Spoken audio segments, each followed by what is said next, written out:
I thought I had bought peace until my mother stood on my new porch, screaming, "Where do we sleep?" right in my face. That was the moment I realized they were not here to crash for a few weeks, but to occupy my property forever. What they did not know was that I had already prepared a different door for them, one leading straight to the thing my family feared most: the law. My name is Stella Walsh, and by trade, I am a compliance specialist at the Briarstone Benefits Group. It is a job that requires a particular kind of personality, or perhaps it shapes you into having one. I spend my days looking for discrepancies, ensuring that rules are followed to the letter, and hunting down the smallest errors that could cause a systemic collapse. I am the person who reads the fine print. I am the person who knows that if a foundation is cracked, it does not matter how pretty the paint is on the walls. The structure will eventually fail. I lived my life by these principles. I audited my own existence with the same ruthlessness I applied to corporate benefits packages. For 5 years, I lived like a monk in a major metropolitan area, which is a feat that should qualify as a modern miracle. While my coworkers at Briarstone were leasing luxury sedans and financing vacations to Tulum on credit cards they would likely never pay off, I was driving a Honda Civic that rattled when it hit 40 miles per hour. I lived in a studio apartment that was essentially a glorified closet above a garlic-heavy Italian bakery. My clothes were professional but thrifted. My diet consisted of meal-prepped rice, beans, and frozen vegetables. I did not buy coffee. I did not go to happy hours. I picked up freelance data entry work on the weekends, typing until my wrists ached and my eyes blurred, all to throw every extra cent into a high-yield savings account that I checked obsessively every single morning. My goal was singular. I wanted a house. Not just a building, but a fortress. A place where the landlord could not sell the building out from under me. A place where I controlled the locks. A place that was mine, wholly and legally. But there was another drain on my finances, one that I could not patch with budget apps or discipline. It was what I called the invisible bill. It was the invoice that arrived without a due date but demanded immediate payment. It was my family. I come from people who believe that money is something that happens to you, rather than something you manage. My parents are good people in the vague, destructive way that people who refuse to take accountability are good. They love loudly, but they plan poorly. And because I was the one with the steady corporate job, the one who did not have kids at 22, and the one who seemed to have it together, I became the family safety net. "You can afford it, Stella," my mother would say, her voice tight with a manufactured panic that I had learned to identify over 3 decades. "It is just $500 for the car repair. Stella, your dad cannot get to work without the truck. It is just $200 for the electric bill. Stella, they are going to cut us off on Tuesday." I paid. I always paid. I paid because the guilt was heavier than the cost. I paid because looking at their chaotic finances made my compliance brain itch. I wanted to fix the error. But every time I sent a Zelle transfer or wrote a check, I felt a piece of my own future breaking off and dissolving. I was buying their temporary relief with my permanent security. That was why, when I finally found the house, I told absolutely no one. It was a 3-bedroom craftsman in a quiet neighborhood that was just beginning to turn trendy.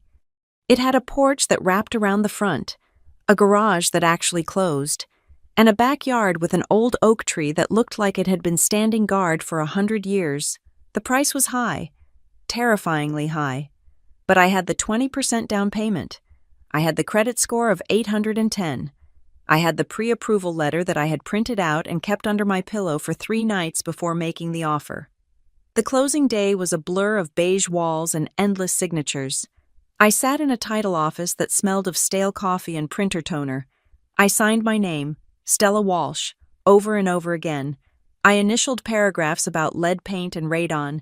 I signed disclosures about flood zones. I signed the promissory note that bound me to a 30-year fixed mortgage. When the title agent slid the heavy brass keys across the mahogany table toward me, my hand shook as I covered them. The metal felt cold and sharp against my palm. These keys represented 5 years of eating lentils. They represented 5 years of saying no to bridesmaids' trips and birthday dinners. But more than that, they represented a boundary. I drove straight to the house. I unlocked the front door and stepped into the foyer. It was empty. It was silent. The only sound was the hum of the HVAC system and the distant whoosh of a car passing 2 streets over. I walked through the empty living room, my heels clicking on the hardwood floors. I went into the kitchen and ran my hand over the quartz countertops. I stood in the center of the master bedroom and just breathed. There was no clutter.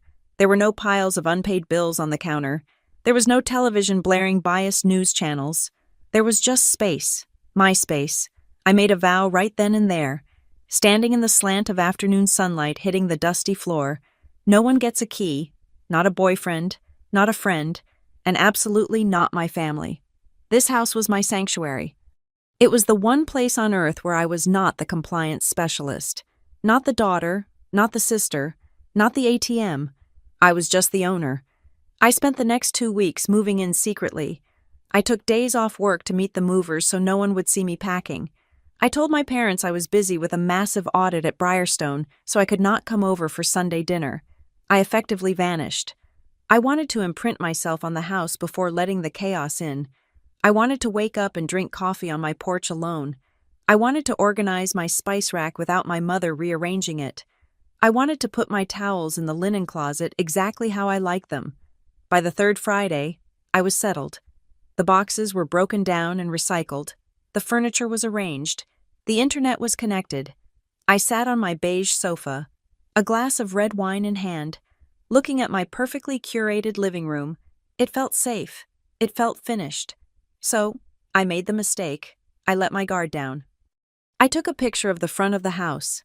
It looked beautiful in the golden hour light, the oak tree casting long, dramatic shadows across the fresh lawn. I posted it on Facebook with a simple caption that said, 5 years of hard work, finally home. I put my phone down on the coffee table and took a sip of wine. I expected the notifications to trickle in. A heart from a college friend. A generic congratulations from a coworker. The phone buzzed within 30 seconds. It was a text message. My stomach tightened before I even looked at the screen. That was the conditioned response I had developed over years of being the Walsh family fixer. A phone buzzing usually meant a crisis. I picked it up. It was my mother. There was no congratulations. There was no, I am so proud of you, Stella. There were no heart emojis or exclamation points of joy. The text read, "You have a spare room, right?" I stared at the words. The white letters on the gray background seemed to vibrate. I read it again. "You have a spare room, right?" It was not a question. It was an inventory check. It was a resource assessment. My heart rate spiked. I could feel the cortisol flooding my system, the same way it did when I found a major regulatory violation at work. My brain immediately began connecting the dots. My brother, Derek Caldwell, is 35 years old, 3 years older than me, and he has spent his entire adult life waiting for his ship to come in. The problem is that Derek refuses to go to the harbor. He prefers to wait in the desert. Derek is a man of big ideas. He has sold everything from vitamin supplements that claim to cure baldness to cryptocurrency schemes that turned out to be rug pulls. He drives a leased truck he cannot afford because he needs to project an image of success. He wears watches that look expensive from 10 feet away, but turn your wrist green if you sweat. And then there is Tasha, his wife. Tasha is a woman who has weaponized helplessness. She operates on a frequency of perpetual victimhood. If it rains on her birthday, the universe is targeting her. If a cashier is rude, it is a trauma she needs to discuss on social media for 3 days. They have 2 children, sweet kids who are 4 and 6 years old, who are unfortunately mere props in the chaotic theater production that is their parents' lives. I knew, with the instinct of a prey animal sensing a shift in the wind, that something had happened to Derek. I typed back, my fingers stiff. "It is a 3-bedroom house, Mom. Why?" I was playing dumb. I was buying time. The response came immediately. The 3 dots bounced for what felt like an eternity, signaling a long message. "Derek and Tasha are having some trouble with their landlord. The guy is a total jerk. Totally unreasonable. They might need a place to crash for a few weeks while they sort out the new place. Since you have the space now, it is perfect timing. I set the wine glass down. The expensive Cabernet suddenly tasted like vinegar. The phrase perfect timing echoed in the silent room. Perfect for whom I looked around my living room. I looked at the pristine rug. I looked at the walls that had not been scuffed by movers. I imagined Derek's boots on the coffee table. I imagined Tasha complaining about the water pressure in the guest bath. I imagined the kids, bored and unsupervised, drawing on my walls while Tasha recorded a TikTok about how hard it is to move. But more than the physical invasion, it was the audacity of the assumption. They did not ask if I was okay. They did not ask if I wanted guests. They saw my achievement solely as a solution to their failure. I typed back, "I just moved in. Mom, I am not even unpacked. I really cannot have guests right now." It was a lie I was unpacked, but it was a necessary boundary. My phone rang. She was not going to let me hide behind text messages. I let it go to voicemail. I needed to breathe. I needed to think like a compliance specialist. What was the risk assessment here? The risk was total occupation. Derek had crashed with our parents 4 years ago for a few weeks. He stayed for 11 months. He only left because they took out a second mortgage to help him put a down payment on a rental deposit and bought him new furniture. If Derek came here, he would never leave. He would burrow in like a tick. He would make me the bad guy for asking him to pay for utilities. He would guilt me about the kids. You would throw your niece and nephew out on the street. Stella, I could hear the words before he even said them. I checked my phone again. A new text from Mom. "Don't be selfish. Stella, you have a whole house to yourself. Family helps family. That is what we do." There it was. The invisible bill. It was being called in. I walked to the front window and looked out at my quiet street. The streetlights had just flickered on, casting amber pools of light on the sidewalk. It looked peaceful. It looked like the American dream I had starved myself for 5 years to buy. But as I stood there, clutching my phone, I realized that the peace was an illusion. The house was not a fortress. It was a beacon.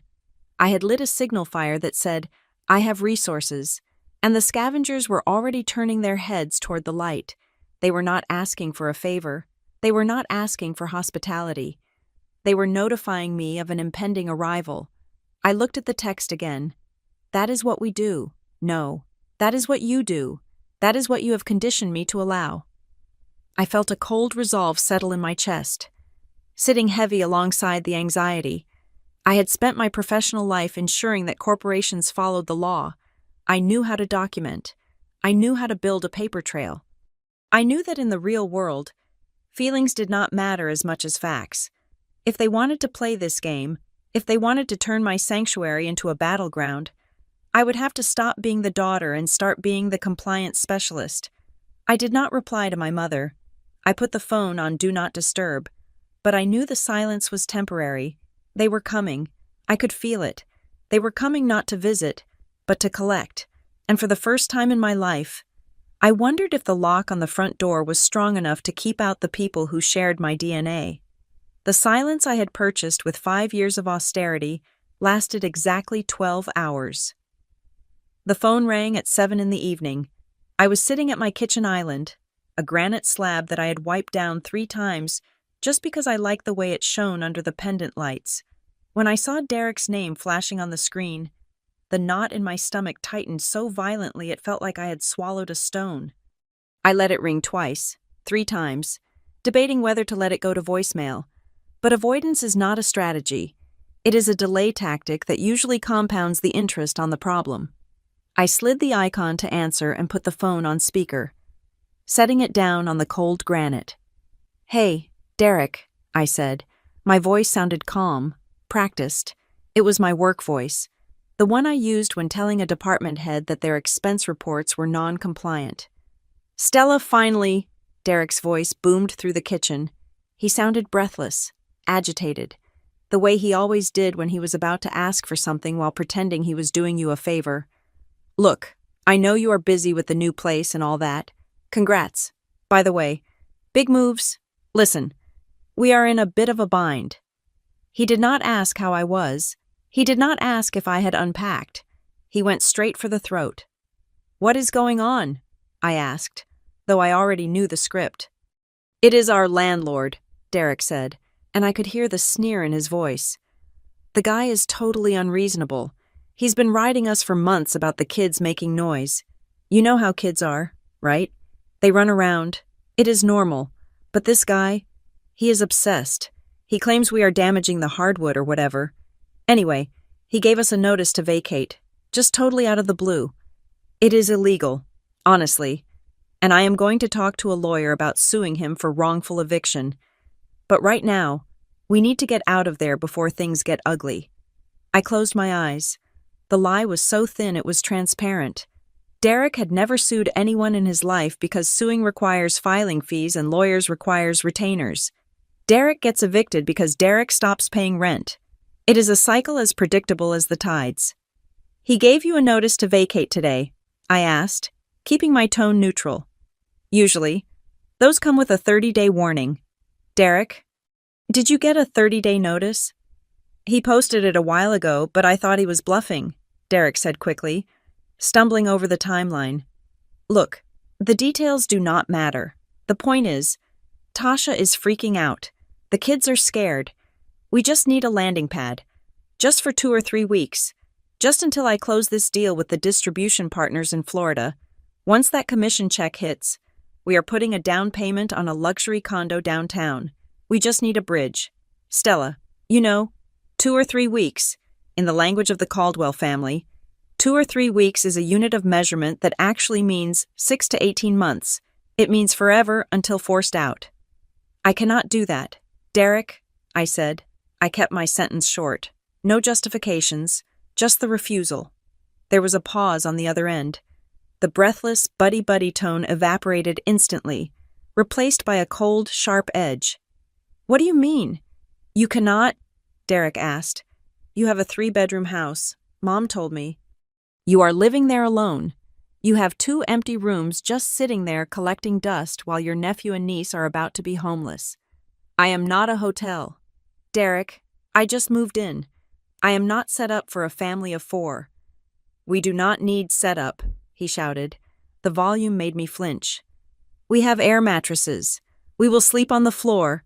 We just need a roof. Are you seriously going to be this selfish? You make all this money at that corporate job?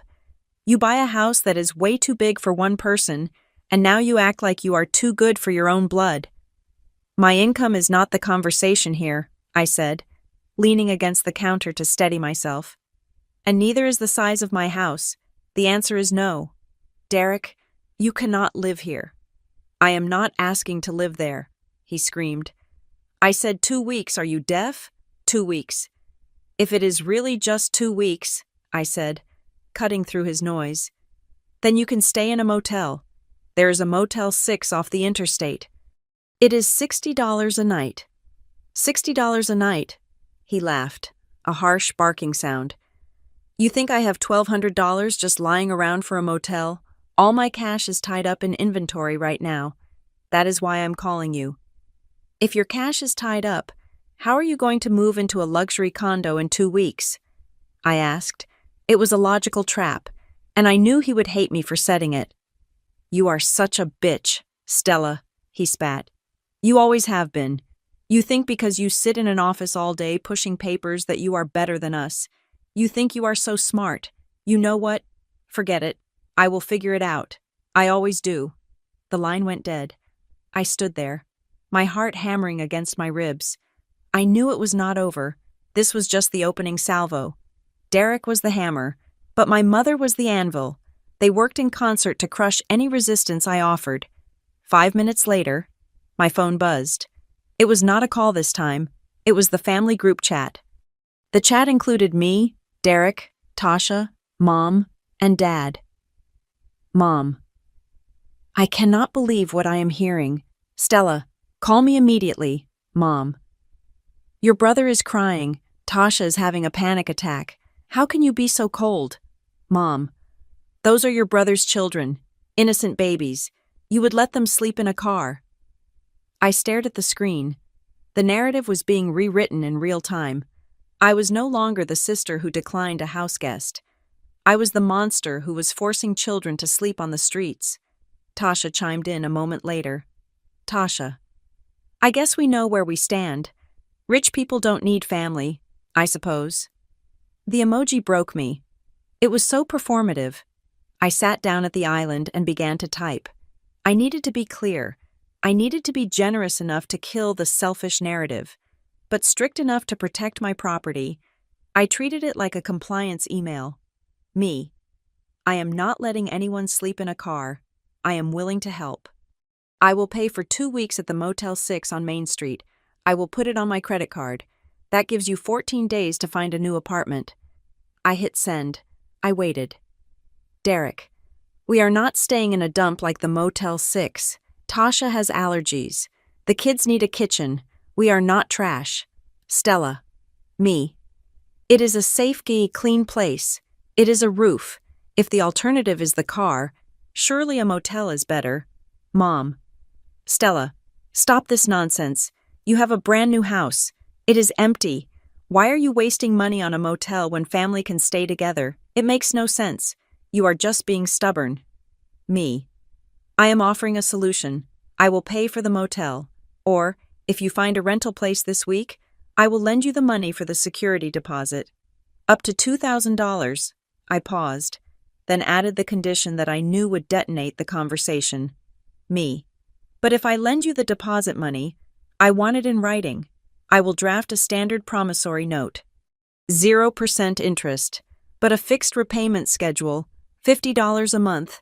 We will sign it in front of a notary. The silence in the chat was profound. It lasted for a full 2 minutes. I was offering them exactly what they claimed they needed: shelter, the motel, or help getting into a new home, the deposit. If their crisis was genuine, they would take the motel. If their plan to move to a luxury condo was real, they would take the loan because they could easily pay it back. But they did not want a loan. A loan implies a debt. A loan implies a timeline. A loan implies that the money is mine, and I am allowing them to use it temporarily. They wanted possession. Derek replied first. Derek. A promissory note. Are you joking? We are family. You want me to sign a contract to borrow money from my little sister? That is insulting. That is disgusting. You treat your family like a business transaction. Mom. Stella. I am shocked. Since when do we involve lawyers and papers? I raised you better than this. When you needed braces, did I make you sign a contract? When you needed a ride to soccer practice, did I charge you mileage? We give because we love. We do not keep score. You are keeping score right now, I said to the empty kitchen. They were pivoting. They were moving away from the practical problem housing to the emotional battlefield, where they had the advantage. Mom. You have changed. Stella. Money has twisted you. You buy this big house and you think you are a queen in a castle. But let me tell you something. A house without family is just a grave. It is bad luck to turn away your own blood from a new home. You are inviting a curse on that place. Mark my words. If you don't open that door to your brother, you will never have a happy day under that roof. I read the message twice. The superstition card. My mother was not a religious woman, but she believed fiercely in karma. Specifically the kind of karma that punished people for disobeying her. My hands were shaking. I looked down at them, resting on the cool granite. They were trembling noticeably. It was not because I was considering letting them in. My resolve on that was absolute. I was shaking because I knew what this escalation meant. I knew them. When guilt failed, they moved to force. When manipulation failed, they moved to invasion. I typed one last response. I wanted it to be the final word. Me. My offer stands. The motel or the loan with a signed contract. Those are the options. No one is sleeping at my house. This is not up for negotiation. I put the phone down. I walked over to the front door and checked the deadbolt. I checked the lock on the handle. I walked to the back door and checked that one too. I checked the windows. I felt like a captain battening down the hatches before a hurricane. The sky was turning dark outside, the streetlights buzzing. My phone chimed with a single text notification. It was not the group chat. It was a direct message from my mother. I picked it up. I am not going to argue with you over text anymore. You are confused and you are forgetting who you are. Tomorrow morning, I am bringing Derek, Tasha, and the kids over. We are going to sit down in your living room and talk about this like a family, face to face, so we can knock some sense into you. It was not a question. She did not ask if I would be home. She did not ask if I was free. It was a notification of arrival. We are coming over. They were betting on the social contract. They were betting that if they just showed up, standing on my porch with suitcases and crying children, I would crumble. They were betting that the shame of a public scene would outweigh my desire for boundaries. They thought they were coming to negotiate. But as I looked at the text, the fear in my chest began to harden into something else. Something cold and sharp, like the keys in my pocket. I did not reply. There was nothing left to say to them. I opened my laptop and typed a quick email to my boss, requesting a personal day for tomorrow.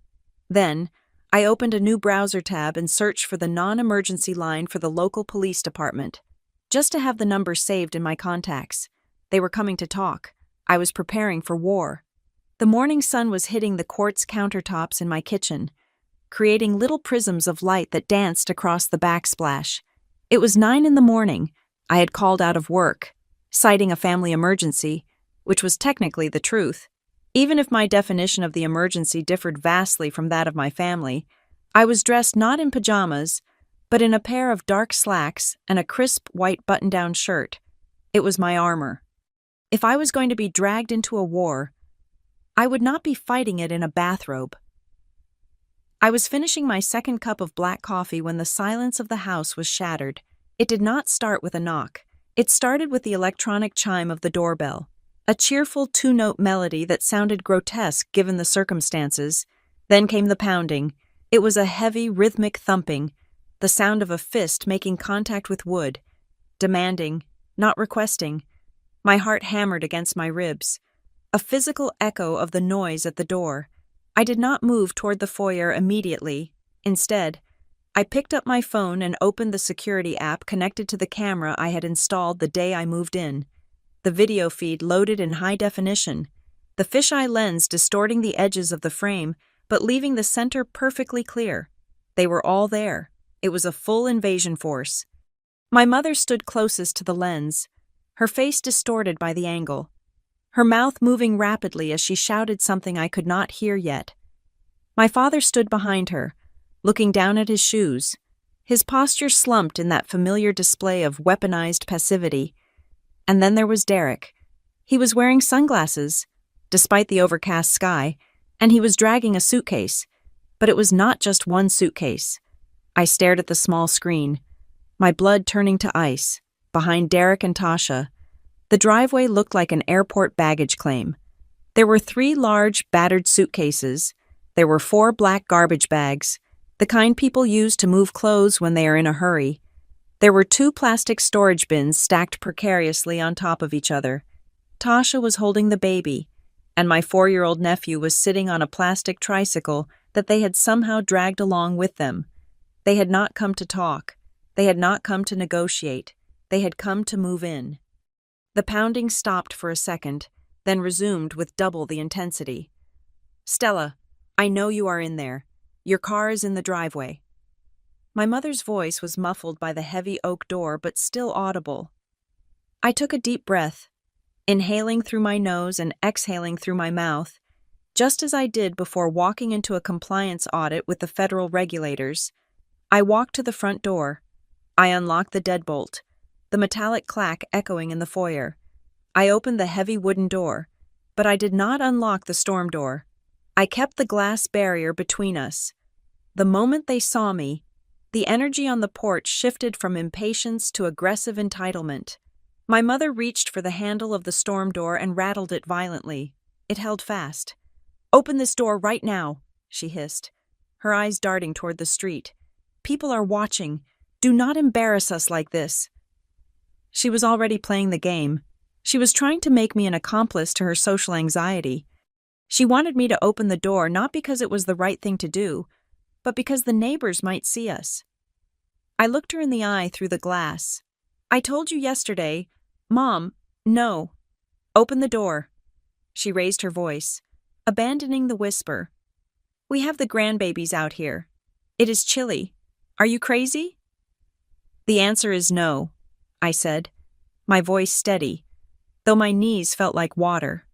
I offered you the motel. I offered you the deposit money. You declined both. You are not coming inside. Derek pushed past our mother, pressing his face close to the glass. He took off his sunglasses.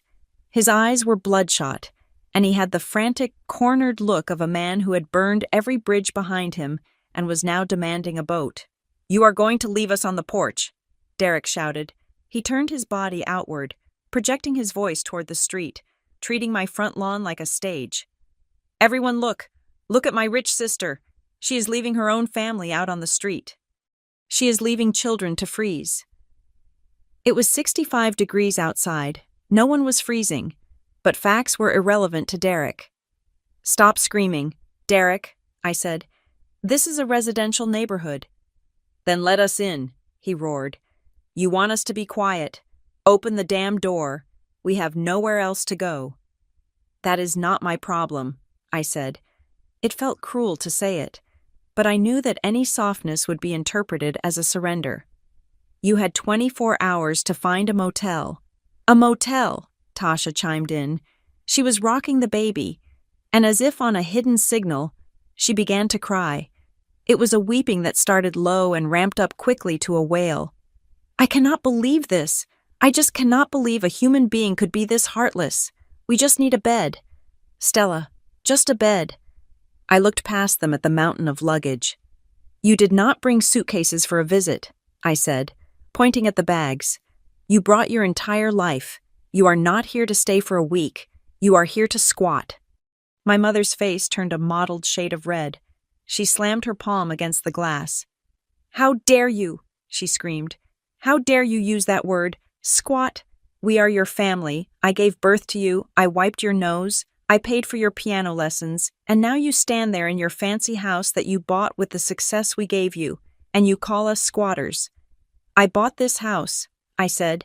I paid for it. Me, not you. We made you, she shrieked. She stepped back, throwing her arms wide, encompassing the porch, the yard, the street. Where do we sleep? Stella, tell me, where do we sleep? The scream tore through the morning air. It was raw, primal, and incredibly loud. Across the street, I saw Mrs. Higgins' curtains twitch. 2 doors down, a man walking his golden retriever stopped and stared. A landscaper 3 houses down turned off his leaf blower to watch the show. They had their audience. Derek saw the neighbors looking.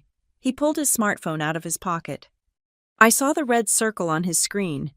He was recording. Say that again, Derek said, thrusting the phone toward the glass. The camera lens pointed at my face. Say it to the camera. Stella, tell the world that you are refusing to house your homeless nephew. Tell everyone how much you love your money more than your blood. I instinctively wanted to hide. I wanted to retreat into the shadows of the hallway. But I knew that was what they wanted. They wanted me to be ashamed. They wanted me to open the door just to make the camera go away. I did not retreat. I squared my shoulders. I looked directly into the lens of his phone. Derek, I said, pitching my voice to be clear and authoritative, exactly the way I spoke when I was dictating the terms of a compliance violation. You have refused my offer of a paid motel room. You have refused my offer of a cash loan for a rental deposit. You are currently trespassing on private property. I am asking you, for the second time, to remove yourself and your belongings from my porch. Trespassing, Derek laughed, a high, incredulous sound. You are calling the cops on your mom. Is that it? You are going to arrest your mom. If you do not leave, I will have to, I said. Do it, my mother challenged. Call them. Let the police come and see a daughter throwing her mother off the porch. Let us see who looks bad then. I am not playing this game, I said. I am going inside. If you are not off this property in 5 minutes, I am calling the police. I reached for the handle to close the main wooden door. "Wait," Derek yelled.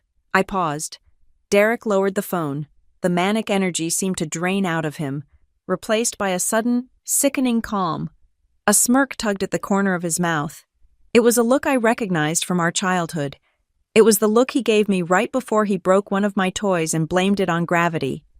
"You think you are so smart with your private property speech," Derek said, his voice dropping to a conversational volume, forcing me to lean slightly closer to the glass to hear him. "You think because your name is on the deed, you hold all the cards. You think you can just lock us out." "I can?" I said. "And I have. You really don't get it, do you?" He shook his head, looking at me with mock pity. "We are not strangers, Stella. We are family, and family shares, whether you like it or not." "There is nothing to share," I said. "Go to the motel, Derek." "I don't think I will," he said. "Because according to the state, this is my address too." I frowned. "What are you talking about? You have never lived here." Derek bent down. He reached into the side pocket of the battered blue suitcase that was resting against my newly painted railing. He pulled out a crumpled white envelope. He held it up to the glass. My eyes focused on the text. It was a letter from a credit card company, a pre-approved offer type of mail. The name in the plastic window read, "Mr. Derek Caldwell." The address below it was my address, my street number, my street name. "How?" I started, but the words caught in my throat. "I had my mail forwarded here 3 weeks ago," Derek said, his grin widening. "You know, when I knew things were going south at the old place, I figured, hey, my sister has a big new house. She won't mind helping out, and since I get mail here, well, that makes it complicated. Doesn't it? Tenants' rights and all that?" He tapped the envelope against the glass. Tap, tap, tap. "So," Derek said, his voice dripping with satisfaction, "you can call the cops, but when they get here, I am going to show them this, and I'm going to tell them that I live here, and you are illegally locking me out, and they are going to tell you that it is a civil matter, and then they are going to make you open this door." My mother crossed her arms, a triumphant look settling on her face. "See, I told you he would figure it out. Now stop being dramatic and open the door. The baby needs a nap." I stared at the envelope. I stared at the smirk on my brother's face. The noise of the neighborhood faded away. The shame of the neighbors watching faded away. All I could see was that envelope. They had not just come to scream. They had come prepared. They had planted a flag on my land before I had even finished unpacking. I looked at Derek. I looked at the envelope. And for the first time that morning, the shaking in my hands stopped, because now I understood. This was not a family dispute. This was a hostile takeover. And Derek had just made a fatal error. He thought that showing me the envelope was his checkmate. He thought it proved his power. But to a compliance specialist, he had just shown me something else entirely. He had shown me the evidence of fraud. I looked at him, and for a split second, I almost smiled. "You are right, Derek," I said softly, my voice barely audible through the glass. "That does make it complicated." I slammed the heavy wooden door shut and locked it. I leaned my back against the wood, listening to them cheer on the other side, thinking they had won, thinking I was retreating to find the keys to let them in. But I was not looking for keys. I was looking for my lawyer's phone number. By noon. The physical siege on my front porch had ended, but the digital siege had just begun. My family did not stay on the porch. After my threat to call the police and the revelation of the credit card offer, Derek had dragged his suitcases back to his truck, swearing loudly enough for the entire zip code to hear. My mother had thrown one last, hateful look at my front door, a look that promised retribution. Then they drove off, leaving tire marks on the edge of my lawn. I thought I had won a moment of silence. I was wrong. I had merely pushed them to a battlefield where they had the high ground, the internet. I sat on my living room floor, surrounded by boxes I no longer had the energy to unpack, and watched my reputation disintegrate in real time. It started with a notification from Facebook. My cousin, a woman I had not spoken to since her wedding 4 years ago, tagged me in a post. I clicked the link, my finger hovering over the glass, dread pooling in my stomach. My mother had not just written a status update, she had published a manifesto. The post was a wall of text, punctuated by heartbreak emojis and prayer hands. It read, "I never thought I would see the day when my own daughter would turn her back on her flesh and blood. Today, I watched my son and his innocent babies get thrown out onto the street by his own sister. Stella has a 3-bedroom house that stands empty, but she told her brother that her property value matters more than his children's safety. I failed as a mother. I raised a girl who worships money and has a stone where her heart should be. Please pray for Derek and Tasha as they try to find a safe place for my grandchildren tonight." The post had been up for 40 minutes. It already had 63 likes and 40 comments. I scrolled through them, feeling a surreal sense of detachment, like I was reading an obituary for a stranger. Aunt Linda wrote, "This is disgusting. I always knew she was stuck up. Money changes people." A neighbor from my parents' street wrote, "So sad. We are praying for you. Brenda, shame on Stella." Then I saw the share. Derek had not just shared our mother's post. He had uploaded a video. I clicked play. It was the footage from this morning, but it had been surgically altered. It started right in the middle of the argument. It cut out my offer to pay for the motel. It cut out my offer to lend them the deposit money. It cut out Derek screaming. The video showed only one thing: standing behind the glass door, looking cold and unyielding, saying, "The answer is no. You are not coming inside."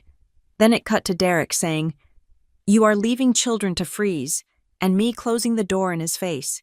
It was a masterclass in manipulation. Without context, I looked like a monster.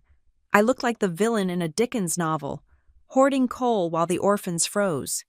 The caption Derek added was simple: "When you realize your sister cares more about her hardwood floors than her nephew, homeless and heartbroken, if anyone knows of a shelter, let us know. We are desperate." My phone began to buzz incessantly. Messages from relatives I barely knew.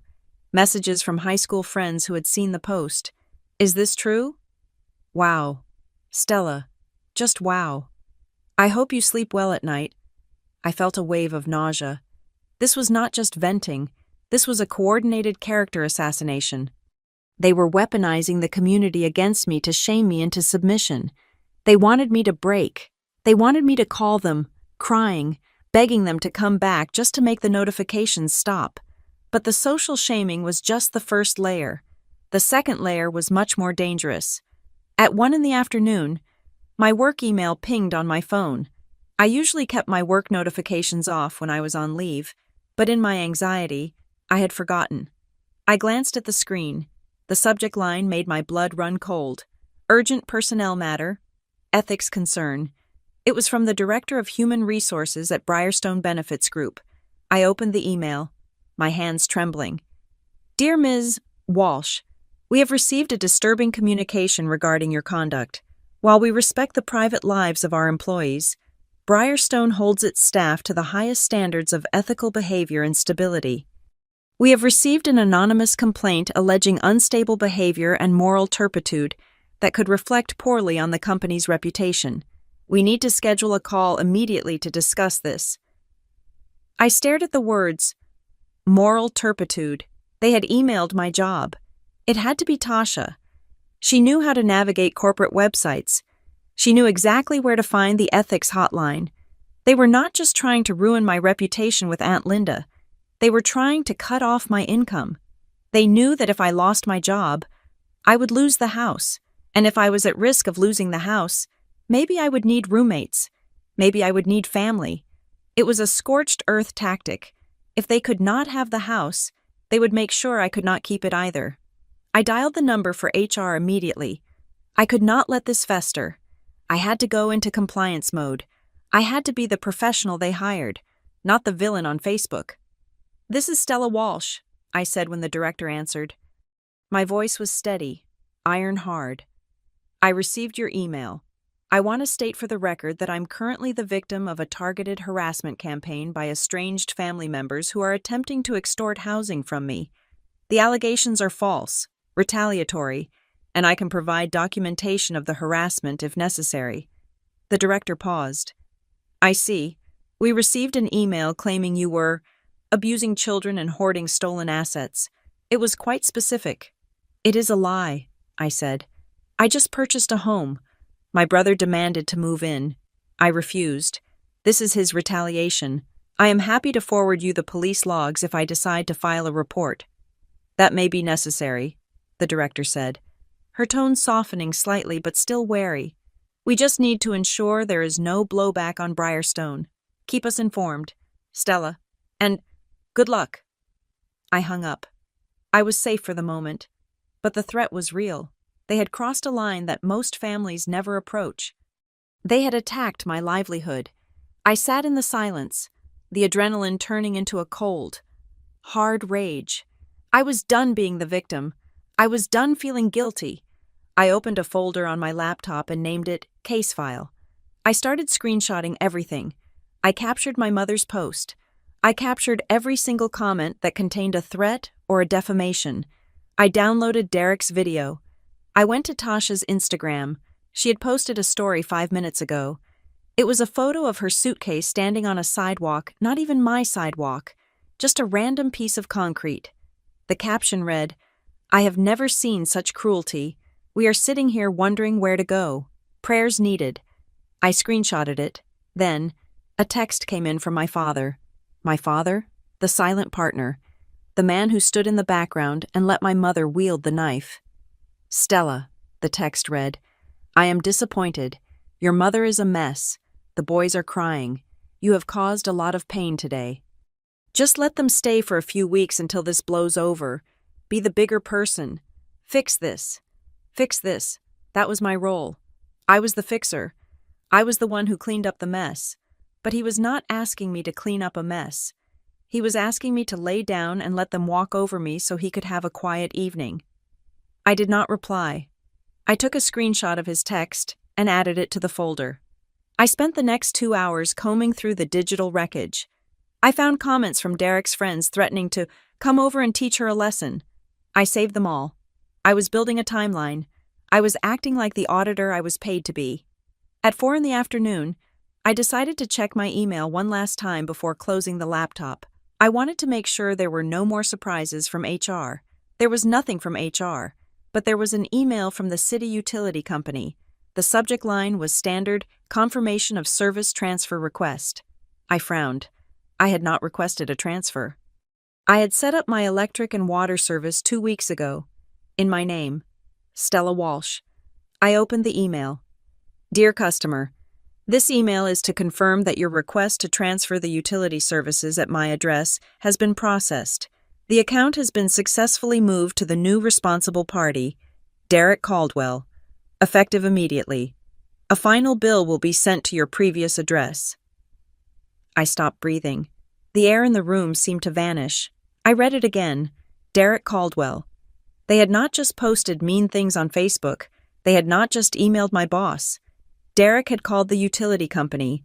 He had used my address. He had likely used my social security number, which he would know from old tax returns I had helped my parents with. Or perhaps my mother had simply given it to him from her files. He had impersonated the owner of the house. He had put the lights in his name. In the eyes of the utility company, he was now the tenant. He was establishing residency. He was creating a paper trail that proved he lived here, that he paid bills here. If I tried to evict him now, he would show the judge a utility bill in his name. He would say, I live there. Look, I pay for the lights. This was not a tantrum. This was a crime. I looked at the screen, at the cheerful corporate logo of the power company, and the name Derek Caldwell sitting there like a cancer. The shaking returned. But it was not fear. It was the vibration of a machine turning on. I realized then that I had been fighting the wrong war. I thought I was fighting a family drama. I thought I was fighting guilt and emotional manipulation. But I was not. I was fighting a criminal enterprise. My brother had just committed identity theft and wire fraud to steal my house from the inside out. I picked up my phone. I did not call my mother. I did not call my father. I did not call Derek. I looked at the number I had saved earlier, the one for the lawyer my real estate agent had mentioned in passing, a shark named Elliot Crane who specialized in property disputes. But before I dialed, I looked at the utility email one last time. "You want to be the owner, Derek," I whispered to the empty room. "Fine, you can have the bill," but he was going to pay for it with a lot more than money. I saved the email to the case file. Then I picked up the phone. The time for talking to family was over. It was time to talk to the law. The email from the utility company was not just a notification, it was a smoking gun. I sat at my dining table, which was currently serving as the command center for my own defense, and dialed the customer service number for the electric provider. My hands were no longer shaking. A cold, clinical numbness had taken over. I was back in my element. I was no longer a sister dealing with a messy family dispute. I was an auditor investigating a fraudulent account. "Thank you for calling City Power," the automated voice chirped. "For billing, press 1. I navigated the menu with aggressive speed. When a human representative finally answered, I did not waste time with pleasantries. "My name is Stella Walsh," I said, my voice flat and hard. "I am the legal owner of the property at 42 Oak Creek Drive. I just received a confirmation email stating that the service has been transferred to a Derek Caldwell. I did not authorize this transfer." The representative, a woman named Sarah, sounded confused. "Okay, let me pull up the account. One moment. Yes, I see here that a request was processed. The new account holder provided the deed reference number and a start date." "What was the effective date of the transfer?" I asked. "The service was backdated to start last Tuesday," Sarah said. I froze. "Last Tuesday?" "Yes, ma'am." The timeline clicked into place like the tumbler of a lock. Last Tuesday was 3 days before I had even told my mother I had closed on the house. It was 4 days before the emergency eviction text from Derek. "Who authorized this?" I asked. "Did you speak to me?" "The notes say the request was submitted online," Sarah replied. "They had the account number from the previous owner, which is usually on the closing disclosure, and they uploaded a copy of the deed." I closed my eyes. They had not just reacted to a crisis. This was not a desperate scramble for shelter because of a sudden eviction. This was a premeditated strikes. They had been planning this the moment they found out I was house hunting. "The transfer is fraudulent," I told Sarah. "Derek Caldwell has no legal claim to this property. He does not have a lease. He is not an owner. I am putting you on notice that this is identity theft. Do not allow any further changes to this account." "I will put a fraud alert on the file," Sarah said, her voice dropping an octave, sensing the seriousness. "But to reverse it, you will need to send us a copy of your ID and the deed again." "Consider it done," I said. I hung up, but I did not stop there. If they had touched the electricity, they had touched everything. The house was not just bricks and mortar. It was a nexus of services and paper trails. They were trying to weave themselves into the administrative fabric of my home so tightly that I would never be able to cut them out. I opened my laptop and went to the United States Postal Service website. I logged into my informed delivery dashboard. Nothing seemed amiss at first glance, but then I navigated to the mail forwarding section. There was a pending request. It was a request to forward mail for the Walsh-Caldwell family from my parents' address to my new address. I clicked on the image of the physical form that had been scanned into the system. It was a hard copy change of address form, the kind you pick up at the post office counter. At the bottom, there was a signature, Stella Walsh. I stared at the ink on the screen. It was a good attempt. To a stranger, it looked like a signature, but to me, it was a fingerprint. The capital S had a specific, unnecessary flourish at the top. The W looped inward. It was my mother's handwriting. She had forged my signature to redirect their mail and potentially mine to this house. This was a federal crime. Tampering with mail was a felony. My mother, the woman who claimed to be the guardian of family morality, had committed a felony to force a cohabitation scenario. I screenshotted the form. I downloaded the image. I saved it to the folder labeled Case File. Then came the email from the Homeowners Association. I had barely unpacked, so I had not yet met the HOA board. But apparently, they had already met my family. The subject line read, "Clarification on Occupancy Registration." I opened it. "Dear Ms. Walsh, we received the additional occupant registration form you dropped in the Dropbox yesterday. We just wanted to clarify the vehicle information for the Ford F-150 listed for Derek Caldwell.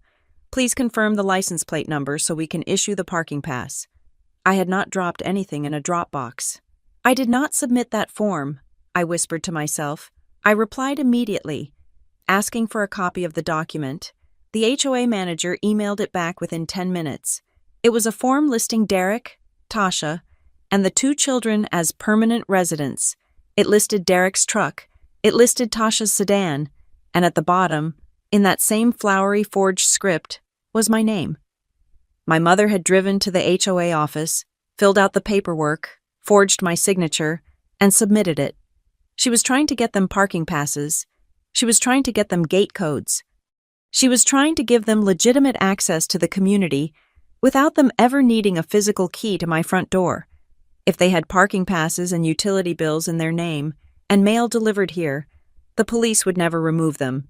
If I called 911, the officers would look at the documentation and say, "Ma'am, these people clearly live here. You cannot kick them out without a court order." It was brilliant. It was evil. And it was working. A heavy rumbling sound from the street broke my concentration. I looked out the front window. A delivery truck had pulled up to the curb. It was not a standard UPS or FedEx truck. It was a white box truck from a local discount furniture warehouse. 2 men in blue uniforms jumped out. One of them checked a clipboard. He looked at my house number. He nodded. I walked to the front door and opened it, stepping out onto the porch that had been a battleground only hours before. "Help you?" I called out. "Delivery for Caldwell," the driver said, wrestling a dolly out of the back. "Got a convertible sofa and a crib." A crib. They were not just squatting. They were nesting. "There is no Caldwell here," I said, my voice projecting across the lawn. "You have the wrong address." The driver frowned and looked at his clipboard again. 42 Oak Creek Drive. That is what it says right here. Customer name, Derek Caldwell. Delivery confirmed for today. "I am the owner," I said. "I did not order this, and Derek Caldwell does not live here. If you unload that furniture, you are dumping trash on private property, and I will have it towed." The driver looked at me, then at the house, then at his partner. He was paid to deliver furniture, not to mediate domestic disputes. "Look, lady," he said, "it is paid for. We just drop it off." "Who paid for it?" I asked. He glanced at the invoice. "Paid by credit card, MasterCard, ending in 4492. I mentally cycled through my cards. I did not have a MasterCard ending in those numbers. "Let me see the invoice," I said. He walked up the driveway and handed me the slip. I scanned it. The billing address was my house. The shipping address was my house. The phone number listed was Derek's cell. But the card.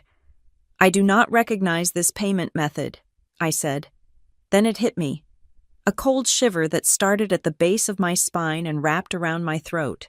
If they were willing to forge my signature on a federal postal form, and willing to forge my signature on an HOA contract, what else had they signed my name to take it back? I told the driver, "I am refusing delivery. If you leave it, I am calling the police for illegal dumping." The driver grumbled, snatched the invoice back, and waved to his partner to load the dolly back onto the truck. I watched them drive away, the white truck disappearing down the street. I went back inside. The silence of the house felt heavy now, charged with an invisible threat. I walked to the kitchen counter where I had tossed the pile of mail I had retrieved from the box earlier, but had been too distracted to open. I sorted through it. Junk mail, coupon flyer, a catalog, and a white envelope from a bank, not my bank, a bank that specialized in second-chance lending and aggressive mortgage products. The window showed my name, Stella Walsh. I tore it open. My fingers were clumsy. "Dear Stella Walsh, thank you for your recent inquiry regarding a home equity line of credit HELOC on your property at 42 Oak Creek Drive.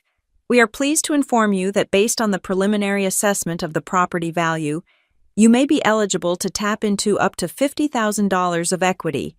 An inquiry. Someone had applied for a loan against my house. The room spun. A HELOC acts like a second mortgage, if approved. It turns the equity of the house into cash. Cash that can be withdrawn. Cash that, if not paid back, leads to foreclosure. I grabbed the counter to steady myself. How could they do this? You need more than just an address to apply for a HELOC. You need the deed. You need the parcel identification number. You need the exact legal description of the property. Then I remembered. 3 weeks ago, the day after the closing, I was at my parents' house for dinner. The last peaceful dinner we had. "Oh, Stella, I am so proud," my mother had gushed, pouring me iced tea. "Let me see the papers. I want to see the official seal. I want to take a picture to show Aunt Linda that my daughter is a homeowner." I had hesitated, but I was so desperate for her approval. I was so happy that she was finally smiling at me instead of asking for money. I had brought the folder in from the car. I had let her hold the deed. I had let her flip through the closing disclosure. She had taken her phone out. I thought she was taking a picture of the front page, the one with the gold seal. But she hadn't just taken a picture of the seal. She must have photographed every page. The page with the parcel number. The page with my social security number. The page with the mortgage details. She had harvested my data while hugging me. I slid down the cabinets until I was sitting on the kitchen floor. The cold tile seeped through my slacks. This was the end game. They did not just want a room. They did not just want a place to sleep. They wanted the asset. Derek was drowning in debt. My parents were drowning in debt because of Derek. They saw my house not as a home, but as a lifeline, a $50,000 lifeline. They planned to move in, establish residency, and then use the forged paperwork and the stolen identity to strip the equity out of the walls. They were going to bankrupt me. They were going to take the one thing I had built for myself and turn it into another failed venture for Derek. The realization was so absolute, so horrifying, that it burned away the last remnants of my familial guilt. The people who did this were not family. They were parasites. They were predators who had groomed me for 30 years to be their host. I stood up. The motion was sharp, decisive. I walked to my laptop. I opened a new email. I typed in the name, Elliot Crane. He was the attorney my real estate agent had warned me about. She had said, "If you ever have a really nasty dispute, call Elliot. He is expensive, and he is aggressive. He is not the guy you call to make friends. He is the guy you call to nuke the bridge." I found his number on his website. The tagline under his name read, "Property Rights Protection, Civil Litigation." I dialed. It rang 4 times before a receptionist picked up. "Law Office of Elliot Crane. This is Stella Walsh," I said. "I have a complex case involving squatting attempts, identity theft, mail fraud, and fraudulent encumbrance of real estate by estranged family members. I have documentation for all of it. I need an appointment immediately. Mr. Crane has an opening tomorrow at 10, the receptionist said, her voice perking up at the list of offenses. "I will be there," I said. "What is your goal for the consultation?" "Ms. Walsh," she asked. "Just so Mr. Crane can prepare." I looked at the forged postal form on my screen. I looked at the HELOC letter in my hand. I looked at the front door where they had stood and screamed. "I do not want a restraining order," I said, my voice cold and clear. "I want a plan. I want a plan that makes it legally impossible for them to ever touch this property again, and I want a plan that ensures they cannot silence me when the truth comes out." "Understood," she said. I hung up the phone. I was no longer playing defense. They had brought paperwork to a knife fight. They did not realize that paperwork was my weapon of choice, and unlike them, I knew how to read the fine print. Elliot Crane's office did not look like a place where families were reconciled. It looked like a place where they were dismantled, piece by piece. Located on the 14th floor of a glass and steel tower downtown, the office was a study in intimidation. The carpet was a dark, brooding gray. The furniture was sharp-edged chrome and black leather, and the view behind his desk suggested that he looked down on the city in more ways than one. Elliot himself was a man who seemed to have been carved out of granite and dressed in a $3,000 suit. He was not warm. He did not offer me coffee. He did not ask how my day was. He sat behind his desk, gestured for me to sit, and extended a hand for the file folder I was clutching against my chest. "Let's see the damage," he said. His voice was a low baritone, precise and devoid of filler words. I handed him the case file. I watched him flip through the pages. He scanned the screenshots of the Facebook harassment. He paused at the utility transfer email. He lingered on the forged USPS change of address form. Finally, he picked up the HELOC inquiry letter from the predatory lender. He did not look shocked. He looked like a mechanic diagnosing a transmission failure he had seen 1,000 times before. "You are in a very precarious position, Ms. Walsh," Elliot said, closing the folder and folding his hands on top of it. "But not for the reasons you think. They are trying to steal $50,000 of equity," I said. "Is that not the main reason?" "The money is the motive," Elliot corrected. "But the method is the danger. Right now, your brother and your mother are manufacturing a narrative of tenancy. That is the legal term you need to be worried about. Tenancy." He stood up and walked to the window. "If your brother manages to sleep in that house for a single night, or if he receives mail there for 30 days, or if the police show up and see his name on the electric bill, he becomes a tenant at will. In this state, once someone is a tenant, you cannot just change the locks. You cannot throw their stuff out. You have to go through a formal eviction process. Do you know how long that takes in our current court system?" "No," I said, a knot forming in my stomach. 6 to 9 months, Elliot said, turning back to face me. 6 to 9 months of him living in your house, destroying your property, running up bills in your name, while you pay the mortgage and the legal fees to get him out. And during that time, if you turn off the water or the heat, he can sue you for constructive eviction. He can sue you for making the home uninhabitable. I felt the blood drain from my face. He has never spent a night there. I stopped him at the door. "Good," Elliot said. "That is the only reason we are not having a very different conversation right now. But the mail forwarding and the utility switch, those are his attempts to bypass the physical key. He is trying to get the police to view this as a civil matter. If the police think it is a civil dispute between roommates or family members, they will walk away. And once they walk away, he moves in." "So, what do we do?" I asked. "How do I stop him?" "We stop playing defense," Elliot said. He walked back to his desk and tapped a key on his computer. "We build a paper wall so high and so thick that if he tries to climb it, he will go to prison. We are going to strip him of the family defense and classify him as exactly what he is: a criminal trespasser and a fraudster." He pulled a legal pad toward him and uncapped a fountain pen. "First," Elliot said, writing rapidly, "we need to kill the ambiguity. Right now, he is claiming he has permission. We need to formally revoke that permission in a way that holds up in court. We are going to draft a no trespass notice for Derek, Tasha, and your parents." "My parents too?" I asked.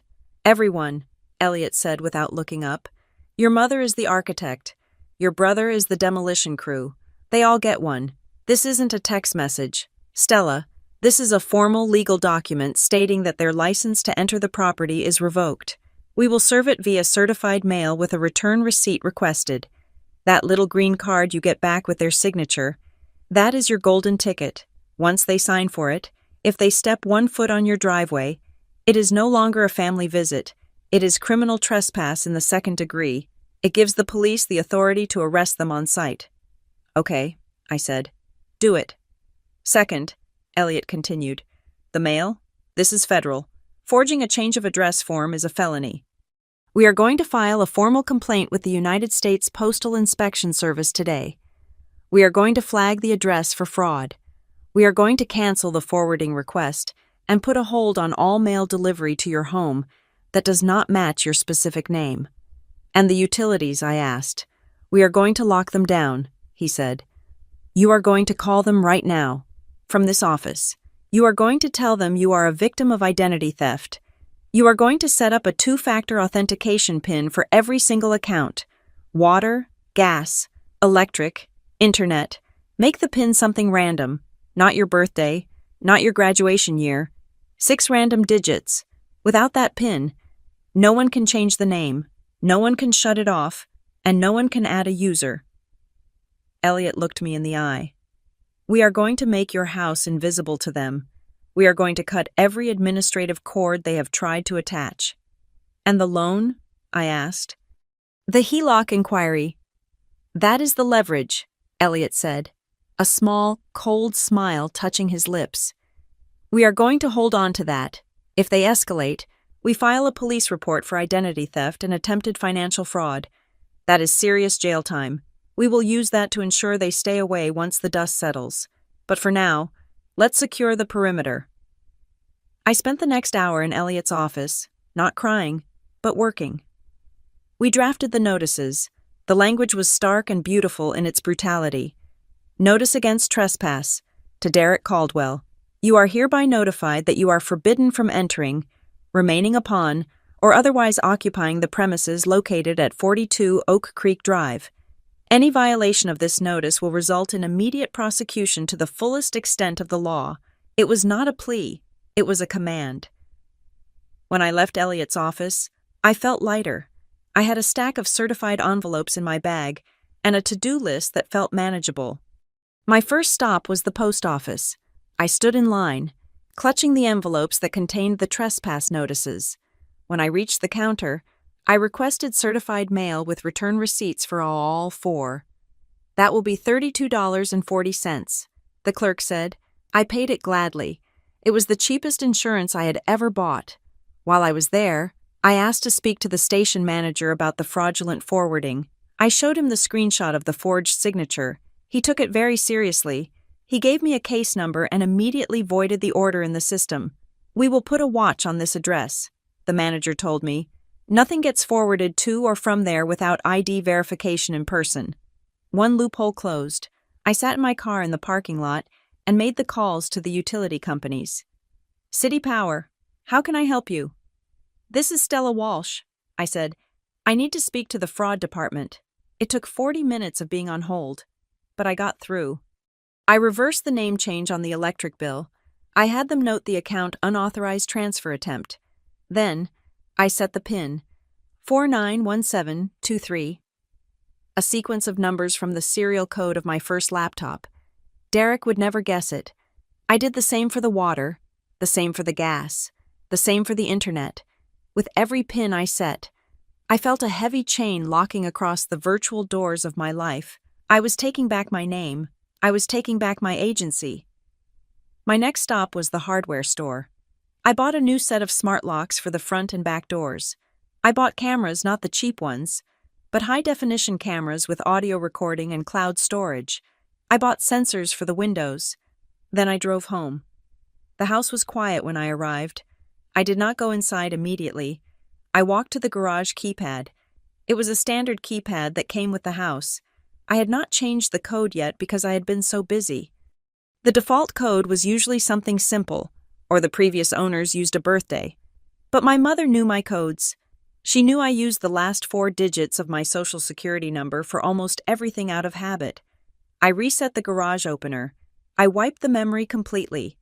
I programmed a new code, one that had no connection to any date or number in my life.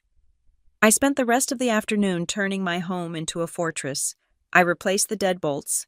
I installed the cameras, angling one to cover the driveway and one to cover the front porch, specifically where they had stood screaming. I tested the audio. It was crisp. If they whispered a threat, I would hear it. As the sun began to set, I sat in my living room. The house felt different now. It didn't just feel like a building. It felt like a machine that was humming with defensive energy. I looked at the case file on the coffee table. It was growing. The certified mail receipts were stapled to the top. The fraud report number from the post office was written on a sticky note. The new account numbers and PINs for the utilities were logged in a secure notebook. My phone buzzed. It was a text from Derek. You are making a mistake. Stella, we are coming back. You cannot keep family out. I did not feel the spike of fear this time. I looked at the text and saw it for what it was: evidence. I took a screenshot. I emailed it to Elliot. Then I typed a reply. I did not engage in an argument. I did not justify myself. I used the language Elliot had given me. All permission to enter the property has been revoked. Formal legal notice has been mailed to you. Any attempt to enter the property will be treated as criminal trespass and reported to the police immediately. Do not contact me again. I hit send. Then I blocked his number. I blocked my mother. I blocked my father. I blocked Tasha. The silence that followed was not the silence of avoidance. It was the silence of a drawbridge being raised. I knew they would try again. Elliot had warned me. They will test the fence, he had said. Narcissists do not believe the rules apply to them until they face consequences. But I was ready. I had the law on my speed dial. I had the documents in my hand. I walked to the window and looked out at the street. The streetlights were coming on. It was the same view as the night before, but the context had changed. I was no longer a frightened daughter hiding behind a curtain. I was the warden of my own life. Let them come, I thought. I have a different kind of welcome mat waiting for them now. I went to the kitchen and poured myself a glass of wine. For the first time in weeks, the liquid didn't taste like anxiety. It tasted like victory. I had closed the loopholes. I had secured the perimeter. But as I took a sip, I glanced at the calendar on the wall. The weekend was coming. And I knew that a piece of paper, no matter how legally binding, would not stop a man like Derek without one final, physical confrontation. He would come back. He would try to break the lock, and when he did, he would find that I had not just changed the key, I had changed the game. The weekend arrived with a deceptive calm. Saturday passed without a single car pulling into my driveway, and for a few hours, I allowed myself to believe that the certified letters had done their job. I spent the day organizing the kitchen, arranging my spices in alphabetical order, and trying to ignore the gnawing sensation in my gut that said silence was not peace. It was just the deep breath before the scream. I had turned my living room into a command center. The monitor for the security cameras was set up on the coffee table, glowing with the feeds from the front porch, the driveway, and the backyard. I sat there in the dark, watching the grayscale footage of my own lawn, a glass of water sweating on a coaster beside me. At 11 at night, the motion sensor chimed. It was not the wind. It was not a stray cat. I leaned forward, my eyes locking onto the screen. A truck had pulled up to the curb, but its headlights were off. It was not Derek's truck. It was a white sedan I did not recognize. But a moment later, the passenger door opened, and my father stepped out. He looked older in the grain of the night vision camera. He was wearing a heavy coat and carrying a duffel bag. Then the driver's side door opened. Derek stepped out. He was not shouting this time. He was moving with a frantic, nervous energy, checking the street left and right like a criminal casing a bank. But it was the third figure that made my blood run cold. Another vehicle, a nondescript van, had pulled up behind them. A man in coveralls got out, carrying a heavy tool bag. He walked up the driveway with the weary posture of a tradesman working a late-night emergency call. They were not here to knock. They were here to break in. I did not go to the door. I did not turn on the porch light. I sat in the darkness and turned up the volume on the audio feed. "This is it," I heard Derek say. His voice was low, trying to project confidence. "Sorry to drag you out this late. Man, my sister is out of town, and she took the only key. My dad and I need to get in to feed the cats and check the furnace." The locksmith paused on the bottom step. I saw him look at the house. He looked at the brand-new smart lock I had installed 2 days ago. "This is a high-security electronic bolt," the locksmith said. "I cannot pick this. I have to drill it. It is going to destroy the lock." "That is fine," Derek said quickly. Too quickly. "She is going to replace it anyway. Just get us in. I will pay you double for the night call." "You got ID showing you live here?" the locksmith asked. "Or a deed?" "I have the utility paperwork," Derek said, patting his pocket. "The lights are in my name. I just do not have my license with this address on it yet because we just moved in. The locksmith hesitated. He shifted his weight. I usually need to see a license that matches the address. Buddy. Look, my dad is elderly, Derek said, pointing at our father, who was standing silently by the bags, looking at his shoes. He needs his medication. It is inside. Are you going to let an old man suffer because of a technicality? I had heard enough. I did not scream through the door. I did not give them the satisfaction of a reaction. I picked up my phone and dialed 911. Emergency, the dispatcher answered.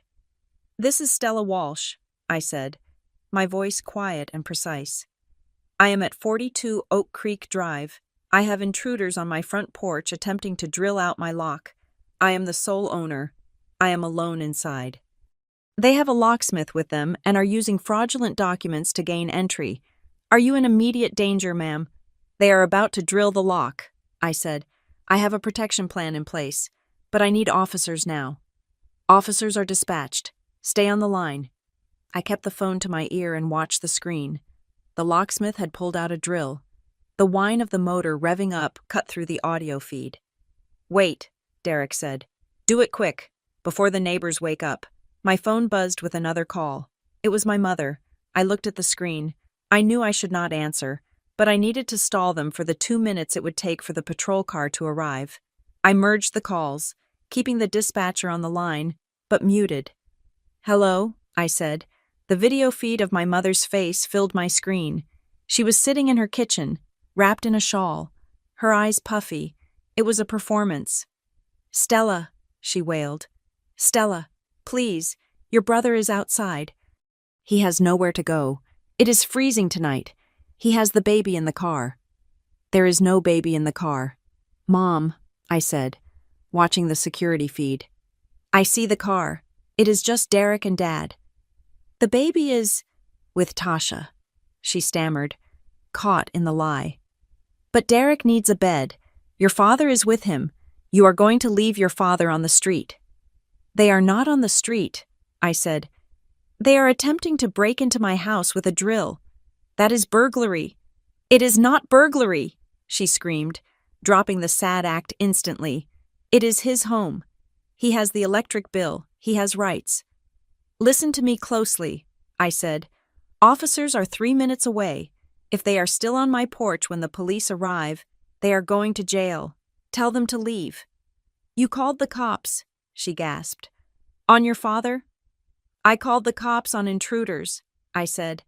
I hung up on her and unmuted the dispatcher.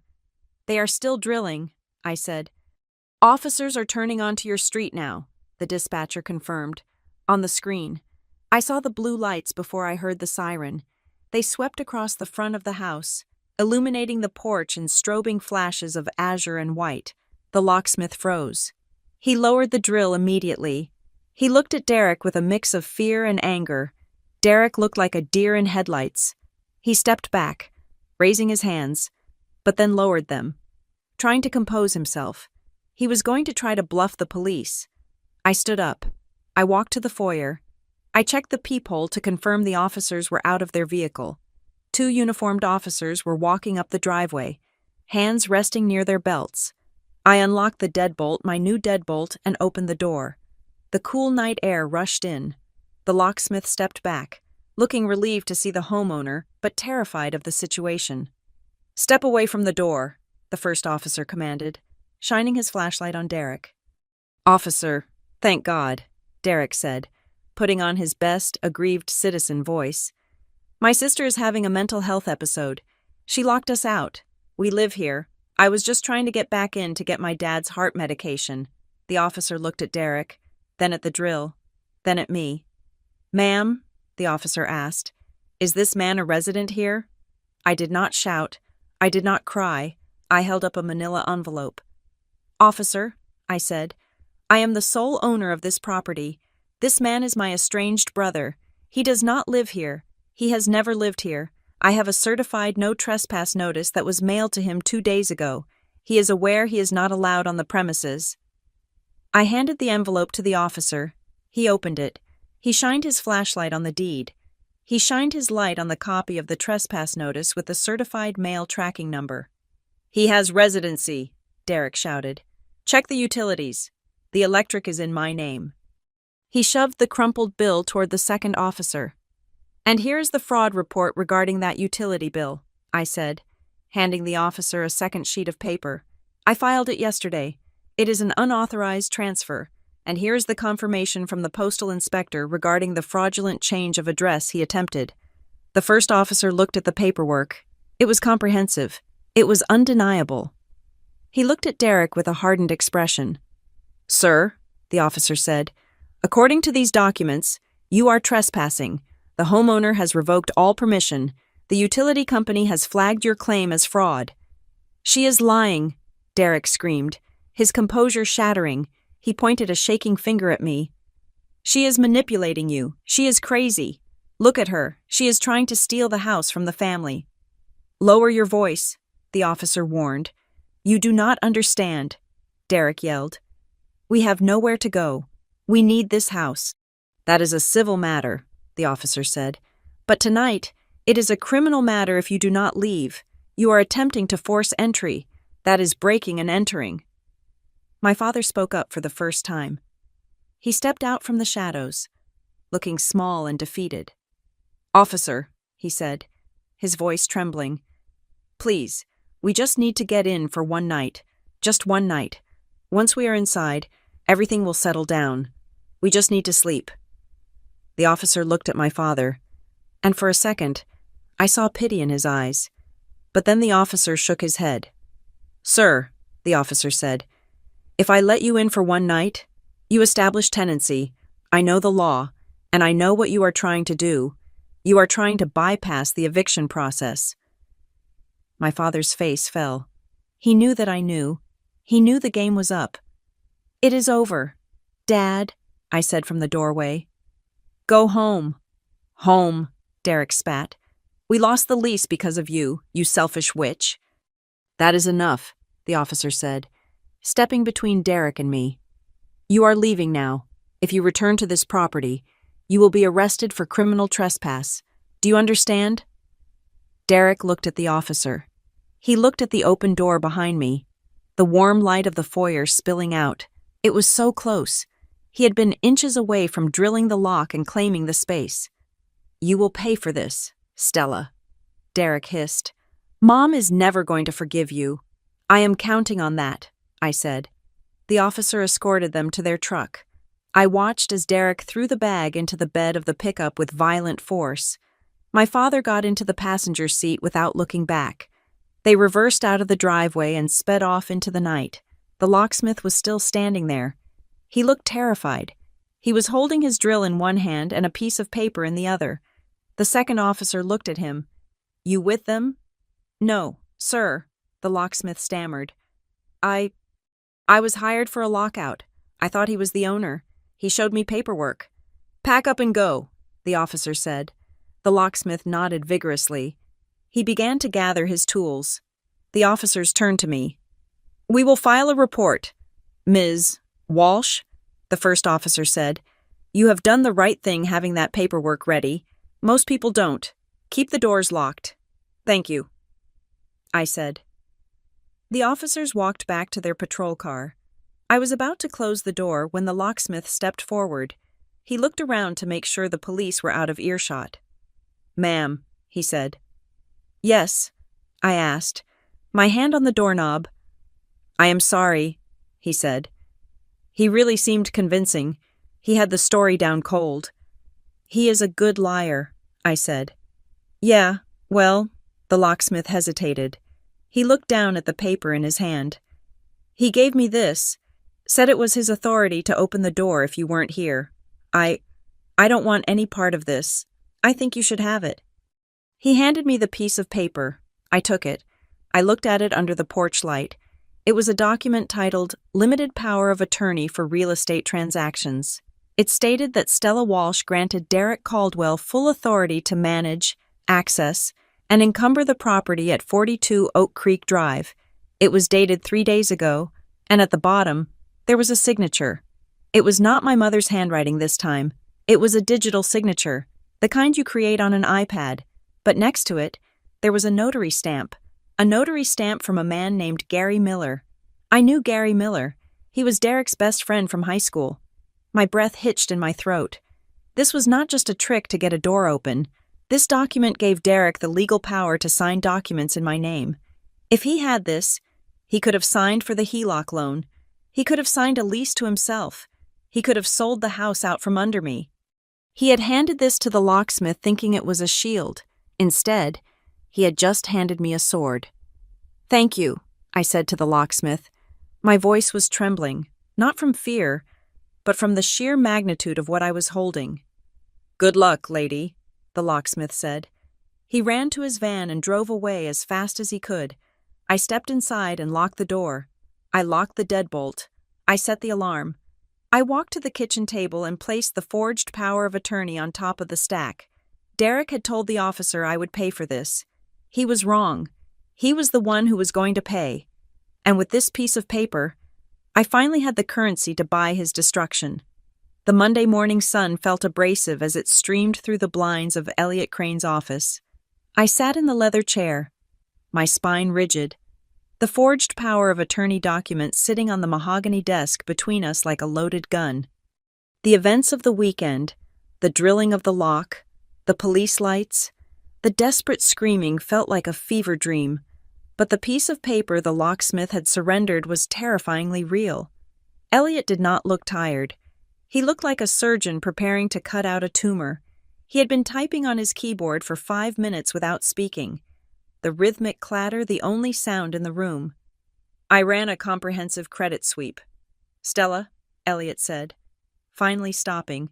He swiveled his monitor so I could see it. "And we found the bleed." I leaned forward. I expected to see a few late payments or perhaps a collection agency ping from an old medical bill. What I saw made my stomach drop through the floor.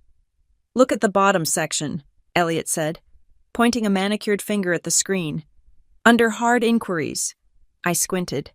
There were 2 entries. Both were dated within the last 10 days. One was from First National Mortgage Servicing. The other was from Quick Cash Home Lending Solutions. "I did not apply for any loans," I said, my voice barely a whisper. "I just closed on the mortgage. Why would I apply for more credit?"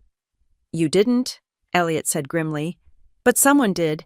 These are inquiries for a home equity line of credit, a HELOC. They were attempting to open a line of credit against the equity of your new house. Based on the property value assessment, they were asking for $50,000.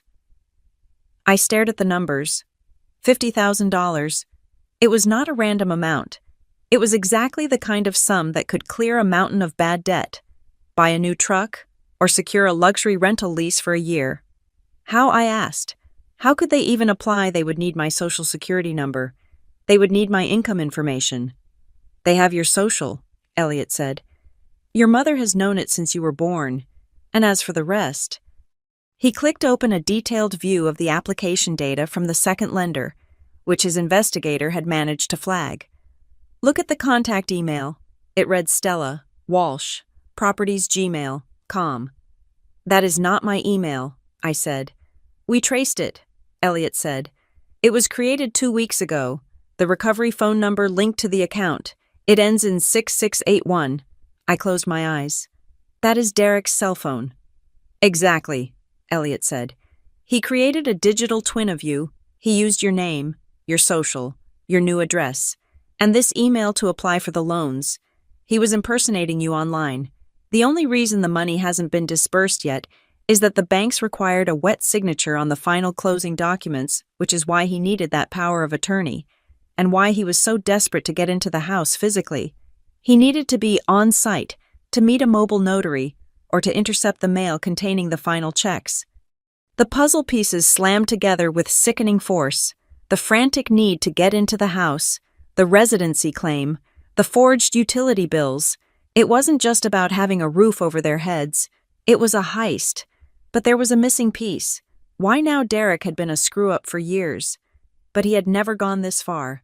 He had never crossed the line into federal bank fraud.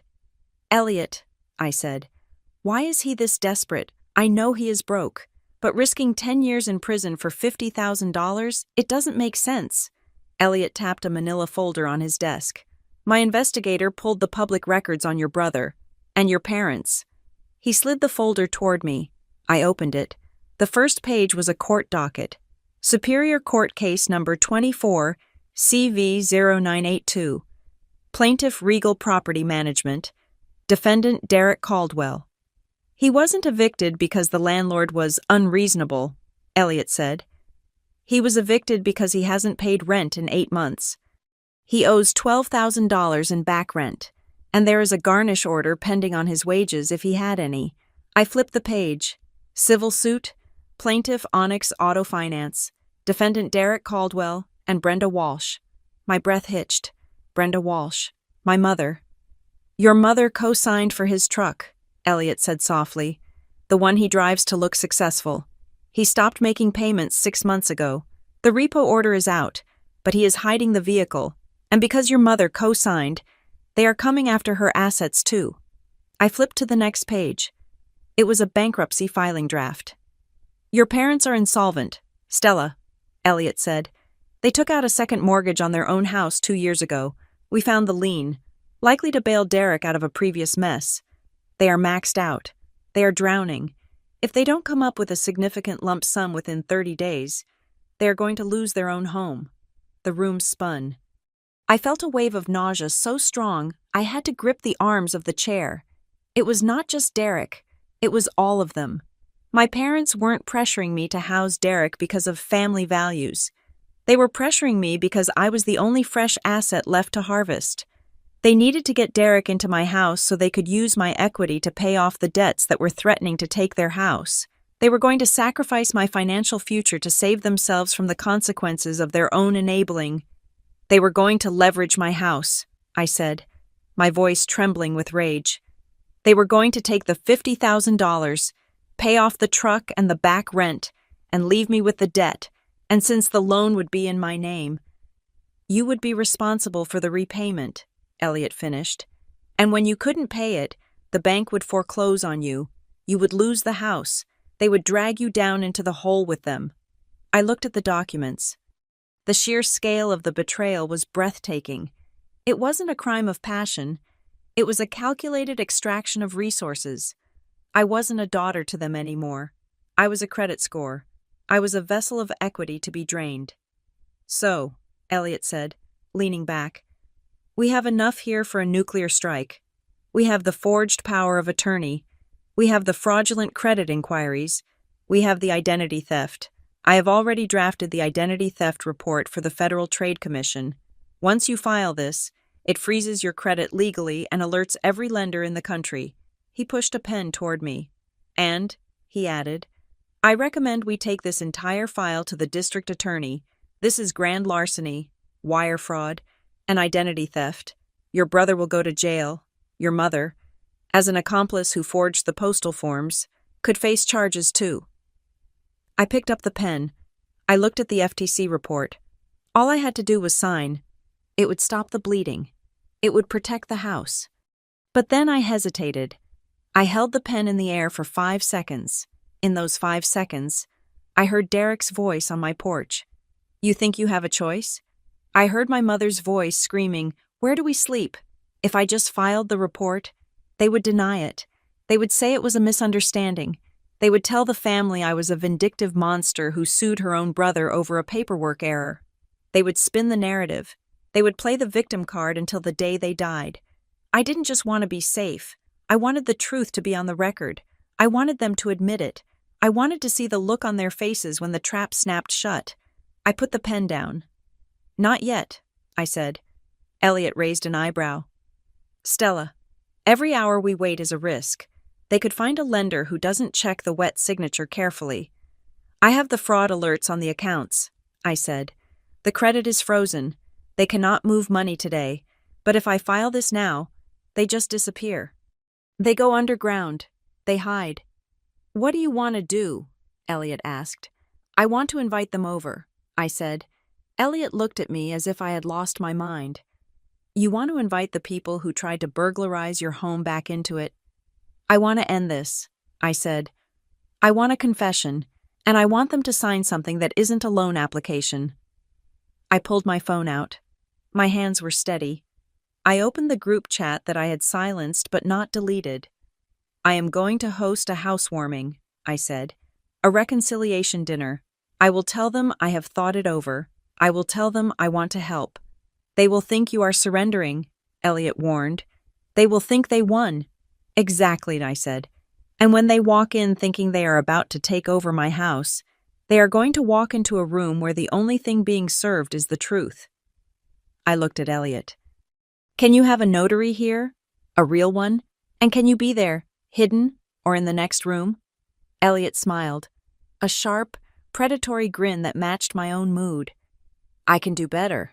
I can bring the entire paper trail, and I can have the police on standby for when the dinner conversation turns. Legal. I nodded. I looked down at the phone and typed the message. Me mom, dad, Derek, I have been doing a lot of thinking. The police incident the other night was too much. I don't want to fight anymore. You are right. Family should help family. I want to make this right. I paused. I needed to dangle the carrot. Me. I think I have a solution that works for everyone.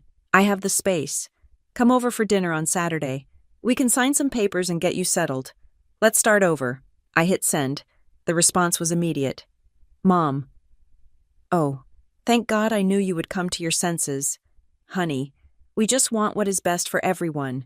We will be there. Derek Majley. I will bring the truck. See you Saturday. They took the bait. They thought I was breaking. They thought the pressure had finally cracked the selfish sister. They thought they were coming to claim their prize. I looked at the pile of evidence on Elliot's desk, the bankruptcy drafts, the eviction notices, the stolen identity logs. Prepare the settlement documents, Elliot, I said. But not the ones they are expecting. I want a full confession of fraud.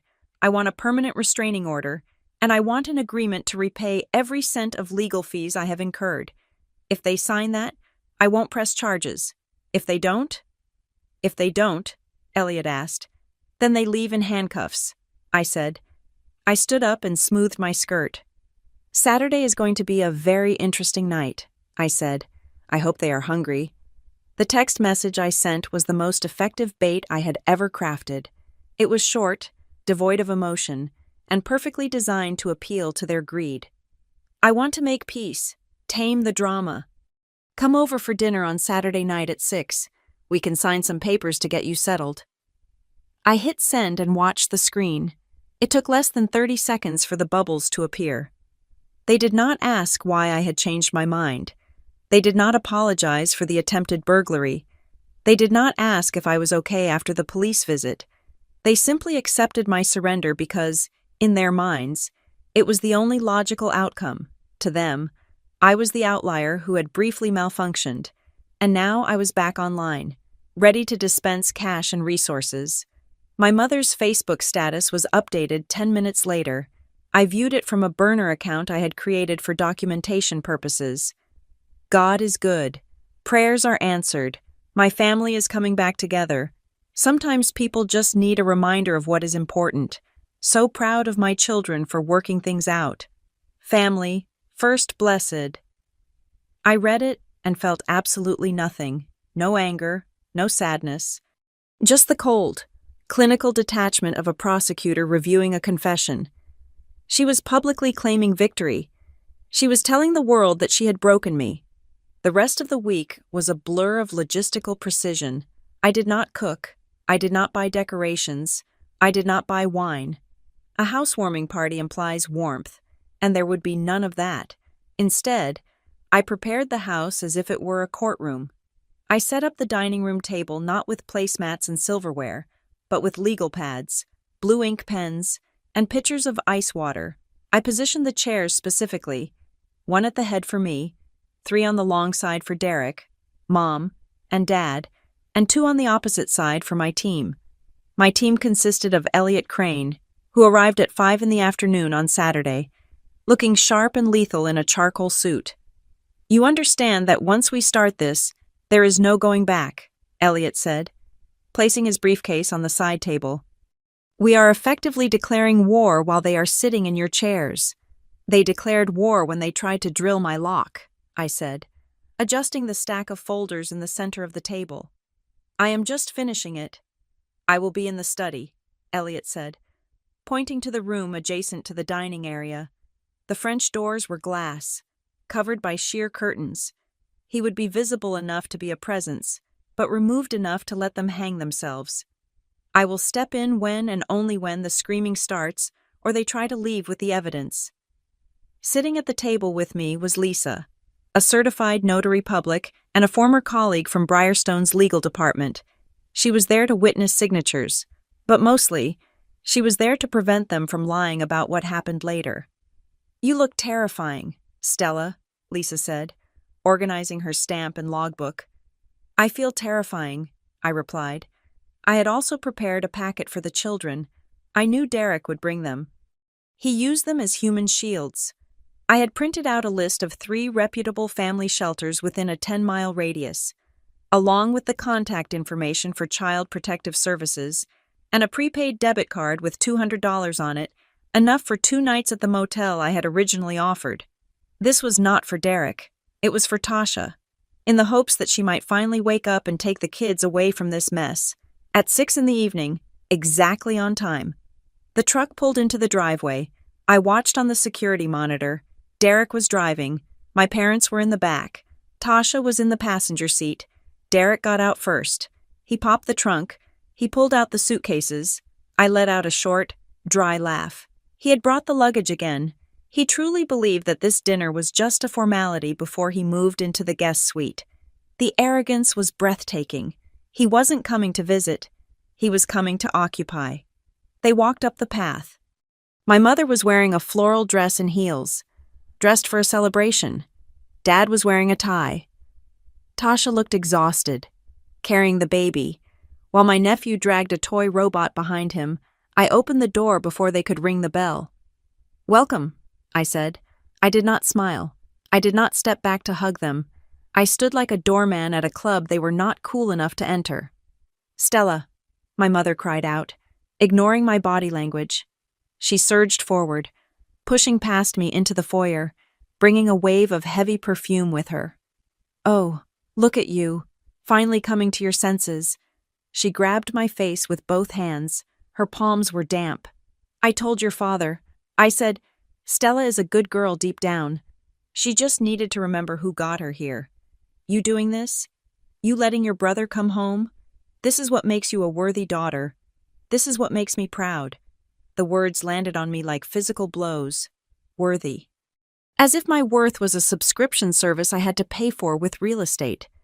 "Come in," I said, my voice flat. "Leave the suitcases in the hall. We have business to discuss before we move anything." Derek hauled the bags inside, grinning. "No worries. We can unpack later. Man, it feels good to be inside. I knew you would not leave us hanging." He clapped a hand on my shoulder. I flinched, but I did not pull away. Not yet. "The dining room," I said, gesturing down the hall. They walked in, looking around, expecting a feast.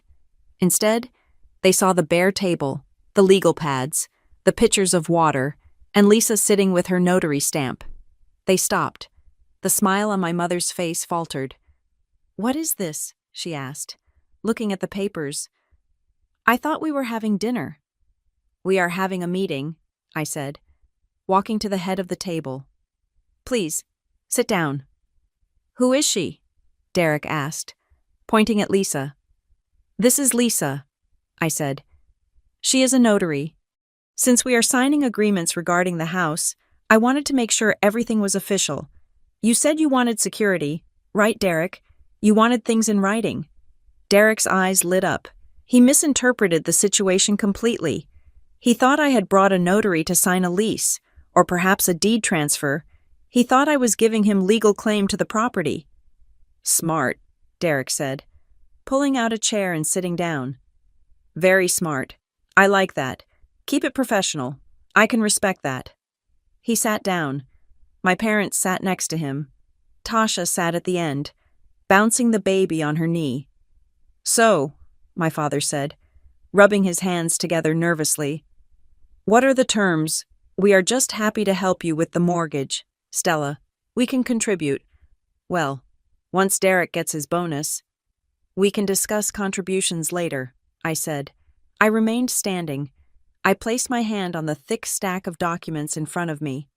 I did a lot of research this week, I began, my voice steady and projecting clearly for the cameras I had installed in the corners of the room.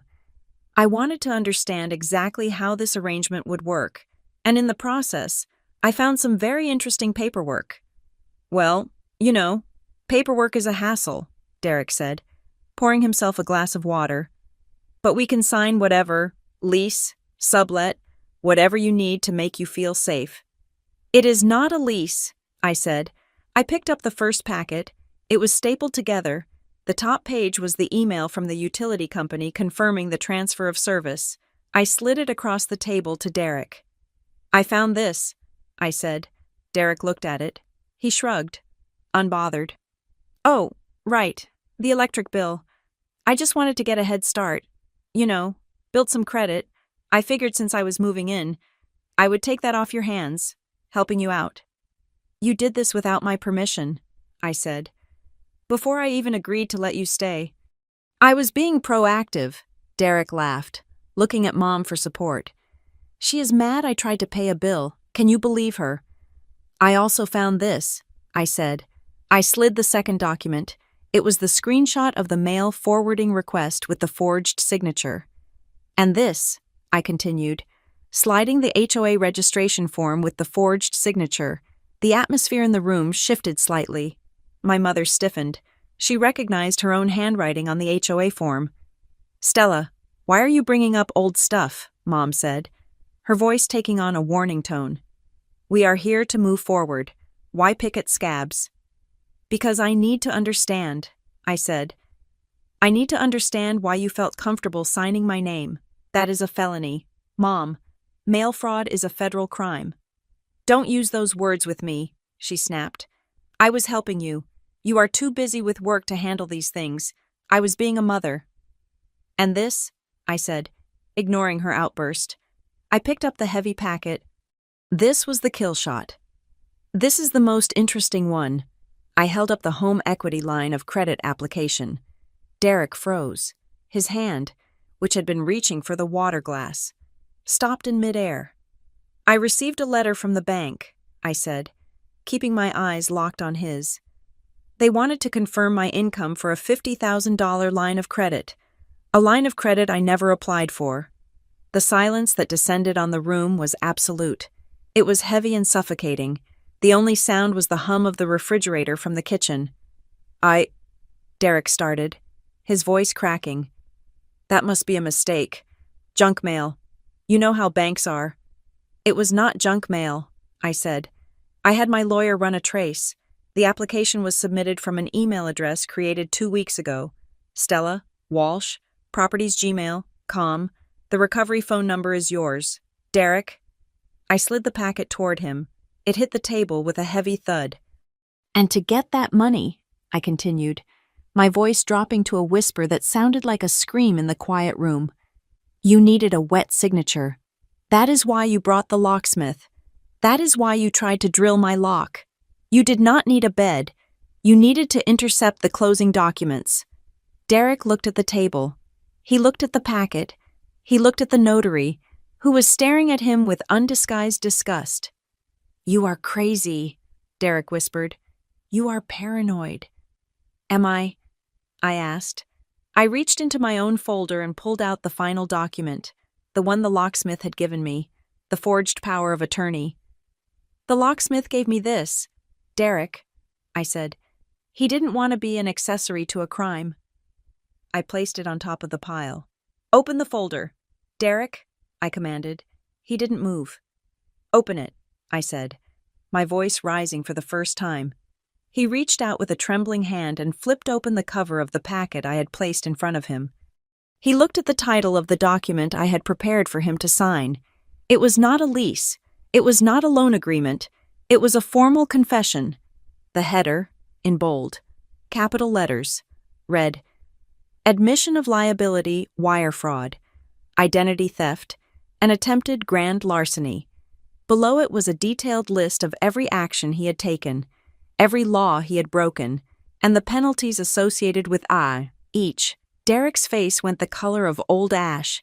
He looked up at me, and for the first time in his life, the arrogance was gone. There was only the terrifying realization that he had walked into a cage. "What is this?" he choked out. "That," I said, leaning over the table, "is the only paper you are going to sign tonight. You are going to sign it, and you are going to admit to everything. Or I'm going to hand the original copies of all this evidence to the detective who is currently waiting for my phone call." "You would send your brother to jail," Mom screamed, standing up, knocking her chair over. "Over money, over a house." "Sit down, Mom," I said, not even looking at her. "Or do you want to see the page where I listed your involvement in the mail fraud?" She gasped and slumped back into her chair, her hand covering her mouth. I looked back at Derek. He was reading the document, his eyes darting back and forth across the words. "Prison term and federal charges." "Happy housewarming, Derek," I said. "Now, pick up the pen." I did not scream. I did not flip the table. I did not cry. The time for tears had passed days ago. Somewhere between the first eviction threat and the moment I watched my brother try to drill through my front door. I placed the stack of papers down on the mahogany table with a deliberate, heavy thud. It was the sound of a gavel hitting the bench. "This is not a negotiation," I said, my voice steady and devoid of warmth. "This is an indictment. These documents are proof that you did not come here to be a family. You came here to occupy my home and steal my equity." My mother was the first to react. She recoiled as if I had slapped her. Her face twisted into a mask of righteous indignation, the same expression she used when a cashier refused an expired coupon. "Occupying," she sputtered, her hands clutching her chest. "You are calling your own mother an occupier? We are family, Stella. How can family occupy a home? We belong together. You are twisting everything to make us look like criminals." "I am not twisting anything," I said. "I am reading the evidence." I reached for the remote control on the table. I pointed it at the large television mounted on the wall in the living room, visible through the archway. "Watch," I said. The screen flickered to life. It was the security footage from the night of the locksmith incident. The audio was crisp. Everyone in the room heard the whine of the drill. Everyone heard Derek saying, "She is out of town. Just get us in." Everyone heard the desperation in his voice, and then, the screen froze on the moment the locksmith handed me the paper. I paused the video. "That," I said, pointing to the screen, "is the moment your hired professional realized he was being used to commit a felony, and this," I held up the physical copy of the forged power of attorney, "is the document he gave me, the one with my signature on it, a signature I did not write." Derek stared at the screen.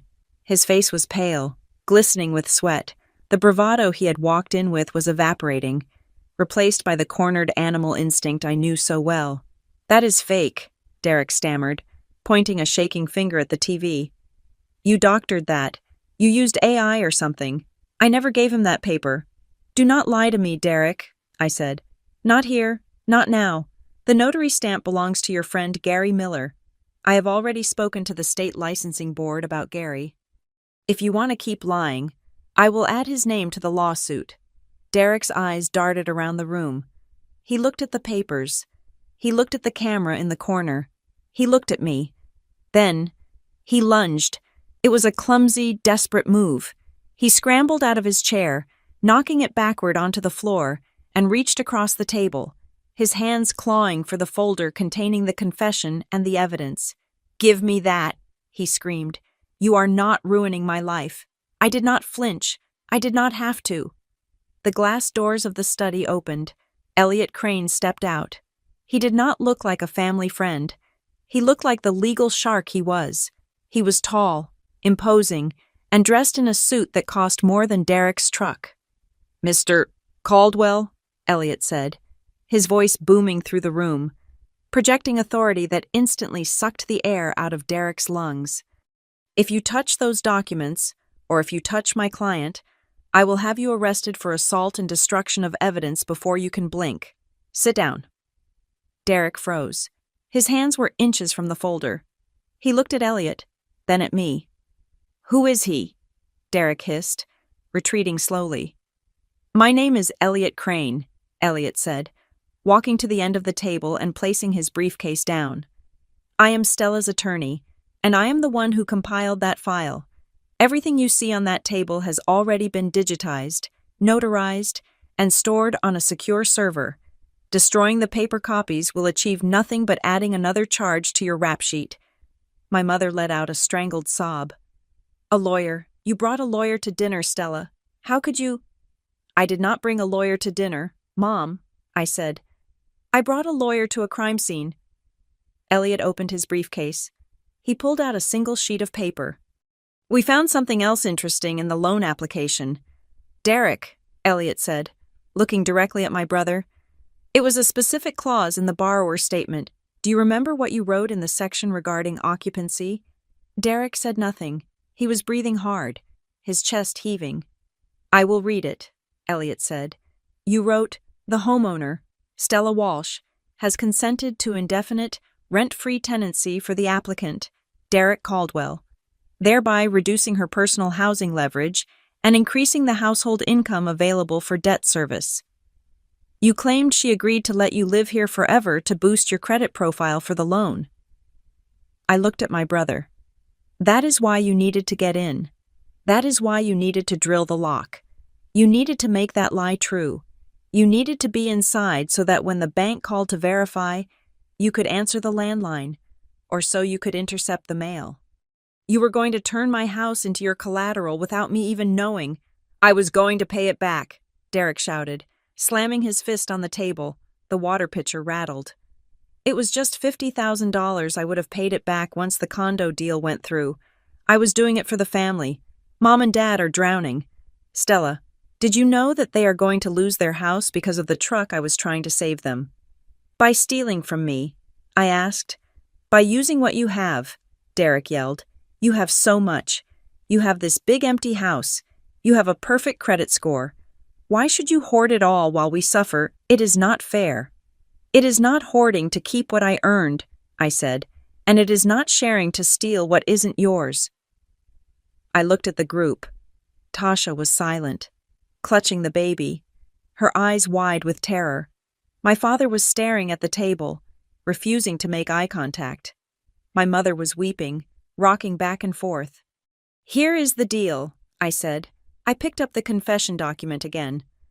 "Option 1, I said. You sign this, you admit to the fraud, you admit to the identity theft, you agree to a permanent restraining order that forbids you from coming within 500 feet of this property or my workplace. You agree to repay every cent of my legal fees, which currently total $5,000, on a payment plan. And you, Derek, and you, Mom, will write a public retraction of every lie you posted on social media. You will apologize, publicly, for the harassment. And if we sign?" Mom asked, her voice trembling. "If you sign," I said, "I will seal this file. I will not send it to the district attorney. I will not press criminal charges. You walk away with a debt and a restraining order, but you stay out of prison." Derek glared at me. "And option 2? "Option 2, I said, "is that I make a phone call. The police are already aware of the situation. I file the identity theft report. I file the charges for wire fraud. I file the charges for mail tampering. Elliot hands this entire binder to the prosecutor tomorrow morning. You go to jail. Derek, for a long time. And Mom, you go down as an accomplice for forging the postal forms." "You would not," my mother whispered. "You would not put your own mother in handcuffs." "Try me," I said. "You tried to bankrupt me. You tried to steal my home. That bridge is burned." Derek looked at the paper. He looked at the pen. His face twisted in a snarl. "This is bullshit," he screamed. "This is a trap. I am not signing anything. You think you can scare me. You think you are the boss now because you have a suit standing behind you." "I am the boss because it is my name on the deed," I said. "It is only your name because we let you have it," Derek shouted, losing all control. "That house should be ours. We are the ones who need it. And it does not matter what you sign. Stella, that house will be mine sooner or later. Mom already handled it. The room went silent. I frowned. What did you say? Derek clamped his mouth shut, realizing he had slipped, but it was too late. What did Mom handle? I asked, my voice slicing through the silence. I turned to my mother. She had stopped crying. Her face was chalk white. She looked at Derek with pure horror. Mom, I said. What did he mean? She did not answer. Elliot stepped forward. I think I know, he said. We found an inquiry on a quitclaim deed transfer in the search history linked to that fake email address. Someone was researching how to transfer a title without the owner present. I felt the blood drain from my face. A quitclaim deed transfers ownership. You were going to forge my signature on a deed transfer, I asked, looking at my mother. You were going to steal the house itself. We were just going to put Derek on the title. My mother whispered, just as a co-owner, so he could refinance. We weren't going to kick you out. Stella. We just needed his name on the paper so the bank would give him the money. We were going to fix it later. Fix it later, I repeated. You were going to steal my home legally. I looked at my father. He was still staring at the table. Did you know? I asked him. Dad, did you know they were going to transfer the deed? He did not look up. He did not speak, but he nodded. A tiny, imperceptible motion. That nod broke the last string connecting me to them. It wasn't just Derek being greedy. It wasn't just Mom being manipulative. It was a conspiracy. They had all sat around a kitchen table, the table I had grown up at, and planned how to strip me of my property. I picked up my phone. Lisa, I said to the notary, record this. Lisa held up her own phone. The red light steady. I am invoking the nuclear option, I said. I looked at Derek. You are not signing the confession, I said. That offer is off the table. What? Derek said. No, wait, I will sign. Give me the pen. Too late, I said. You threatened future ownership. You admitted to a conspiracy to commit deed fraud. That is beyond a restraining order. I tapped the screen of my phone. I have already placed a security freeze on all 3 of my credit bureaus, I announced. I did it this morning at 8. No one can open a loan in my name. I have also filed a preemptive affidavit of title with the county recorder's office, flagging my property for any transfer attempts. If you try to file a quitclaim deed, you will be arrested on the spot. I looked at my mother. And, I continued, I have already uploaded the evidence of the mail fraud to the Postal Inspection Service portal. The investigation is open. You will be hearing from federal agents within the week. Stella, no, Mom screamed, lunging for my hand. Please, we are ruined. If they find out, we lose everything. You lost everything the moment you decided my house was more important than your daughter, I said. I pulled my hand away. I pressed the speed dial button for the non-emergency line I had kept ready. Dispatch, the voice answered on speaker. This is Stella Walsh at 42 Oak Creek Drive. I said clearly, I have intruders in my home who have admitted to fraud and are refusing to leave. I have a lawyer present. We need officers to remove them. Officers are already on your street, ma'am, the dispatcher said. We have had a unit on standby as per Mr. Crane's request. Send them in, I said. I hung up. Get out, I said. You cannot do this, Derek screamed. He grabbed the table and shoved it. The water pitchers toppled, soaking the papers. I will kill you. I will burn this place down. Elliot moved faster than I thought possible. He stepped in front of me. That is a terroristic threat, he said calmly, and it is recorded. The doorbell rang. It was not the polite chime of a guest. It was the heavy, authoritative knock of the law. I walked to the door. My legs felt like lead, but my head was clear. I opened the door. 2 officers stood there. They are in the dining room, I said. The next 10 minutes were a blur of shouting and movement. The officers escorted Derek out. He was screaming obscenities, kicking at the doorframe. They handcuffed him when he tried to shove one of the officers. My mother was wailing. clinging to my father, who looked like a ghost. Tasha, to her credit, stood up silently, took the folder with the shelter information I had left for her, grabbed her children, and walked out without saying a word to anyone.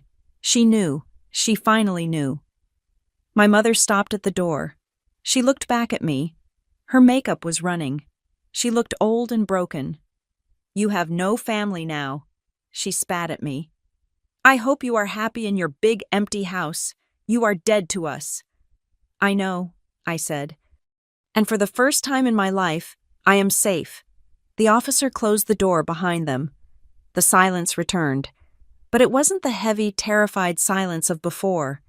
It was the silence of a vacuum after a storm. Elliot stood in the hallway. He adjusted his cufflinks. "Well," he said, "that was effective." "Is it over?" I asked. "The legal battle is just starting," Elliot said. "But the invasion?" "Yes, that is over. They cannot touch you now without going to prison, and with the evidence we have, Derek is likely looking at 3 to 5 years. Your mother might get probation if she flips on him." "I don't care what happens to them," I said. "I just want to keep my house." "It is your house, Stella," Elliot said. "Fully and completely." He packed up his briefcase. Lisa packed up her stamp. They left a few minutes later, leaving me alone in the foyer. I looked around. The water was still dripping from the table in the dining room. The chairs were overturned. The floor was scuffed where Derek had kicked it. It was a mess, but it was my mess. I walked to the front door. I engaged the deadbolt. Click. I engaged the smart lock. Beep. I set the alarm system. Armed, I walked into the living room and sat down on the floor. Right in the center of the room, I looked up at the high ceilings I had worked 5 years to pay for. I listened to the hum of the refrigerator. I listened to the wind outside, knowing it could not get in. My mother was right. I was alone. There would be no Sunday dinners.